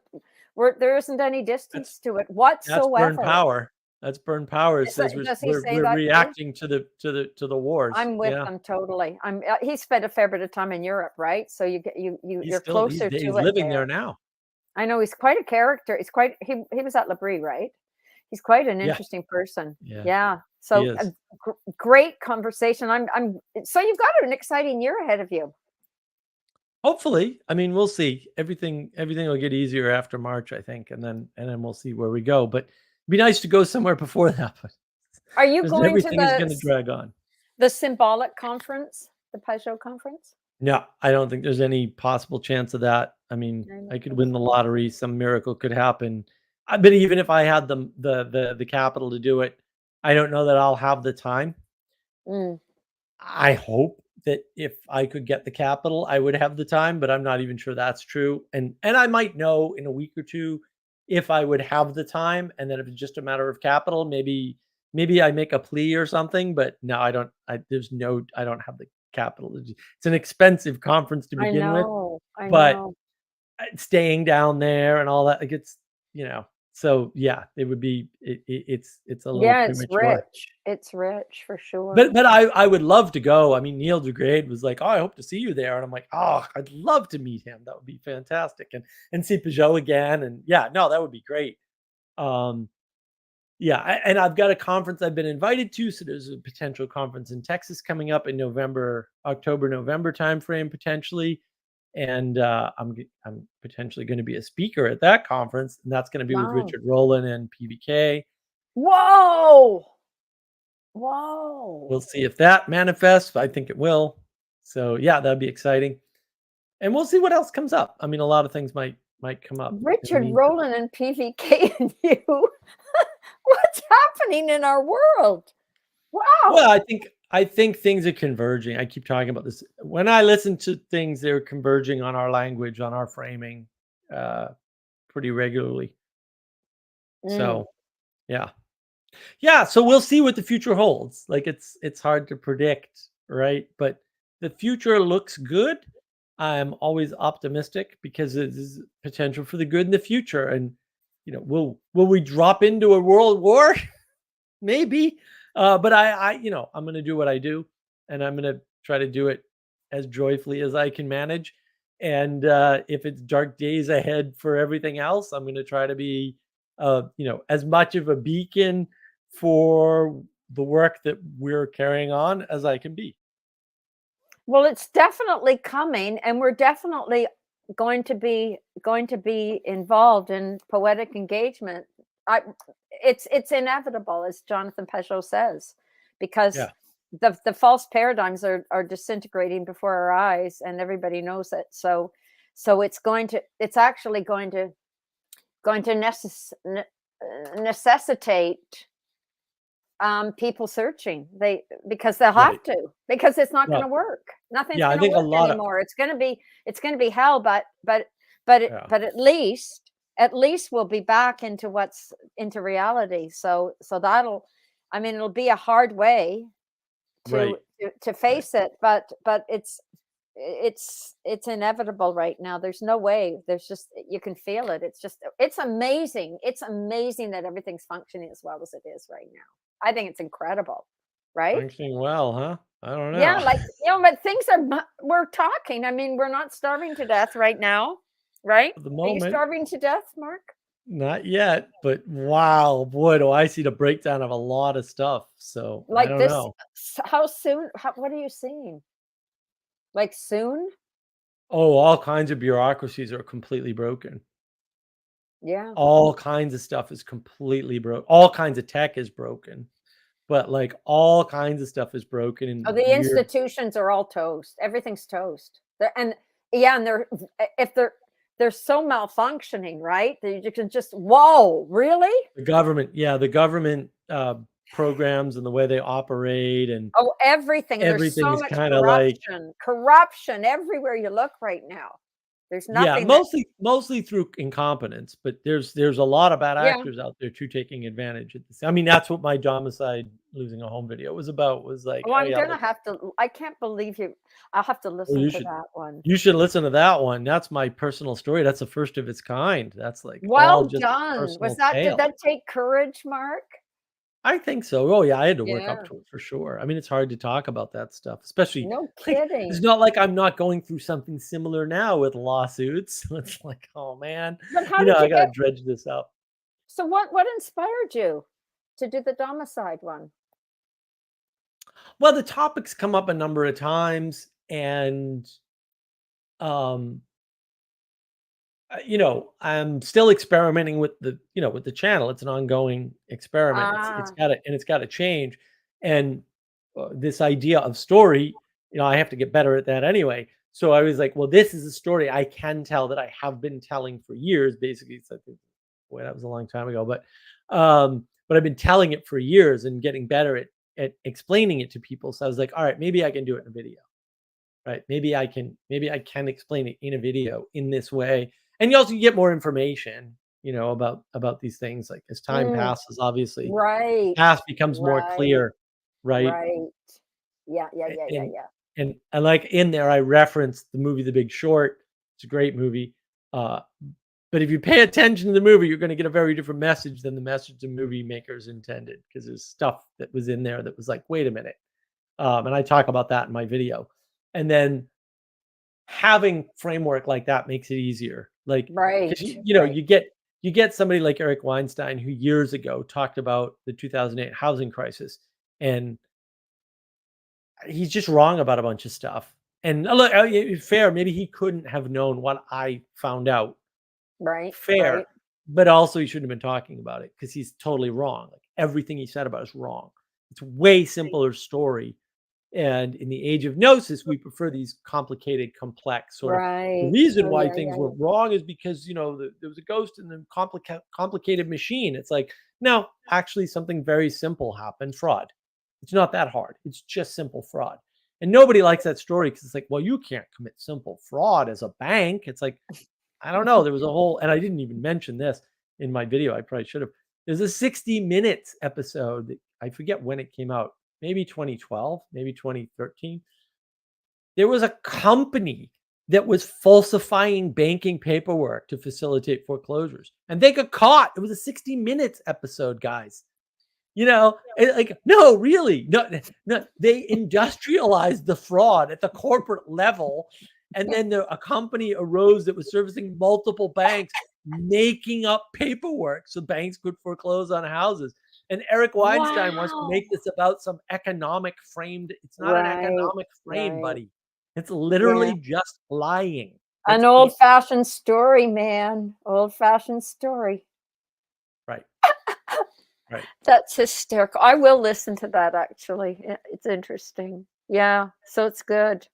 Cool. So good to see you, Mark. Look, I'm glad you're back. Yeah. Even though I'm sure you're like, oh, I love where I was in Italy. but I am but it's going good to have back you back. again. I am going back, so I'm just really glad to I find it fascinating listening to your live streams, so I really enjoy them. Thank you. Oh, well, you're most welcome. I'm always happy to have you and others engage. It's good that you're back here so you can engage more. And we'll see. We'll see where it leads. The future is full of good potential. So hopefully we can all manifest that together. Do you have any other Yeah. closing thoughts or No, just really appreciate what you're doing. all right. Well, thank you for joining, Yeah. Elizabeth, and everybody.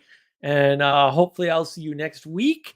I don't know what the topic will be. If you've got suggestions, put them in the comments or whatever, and we'll consider them.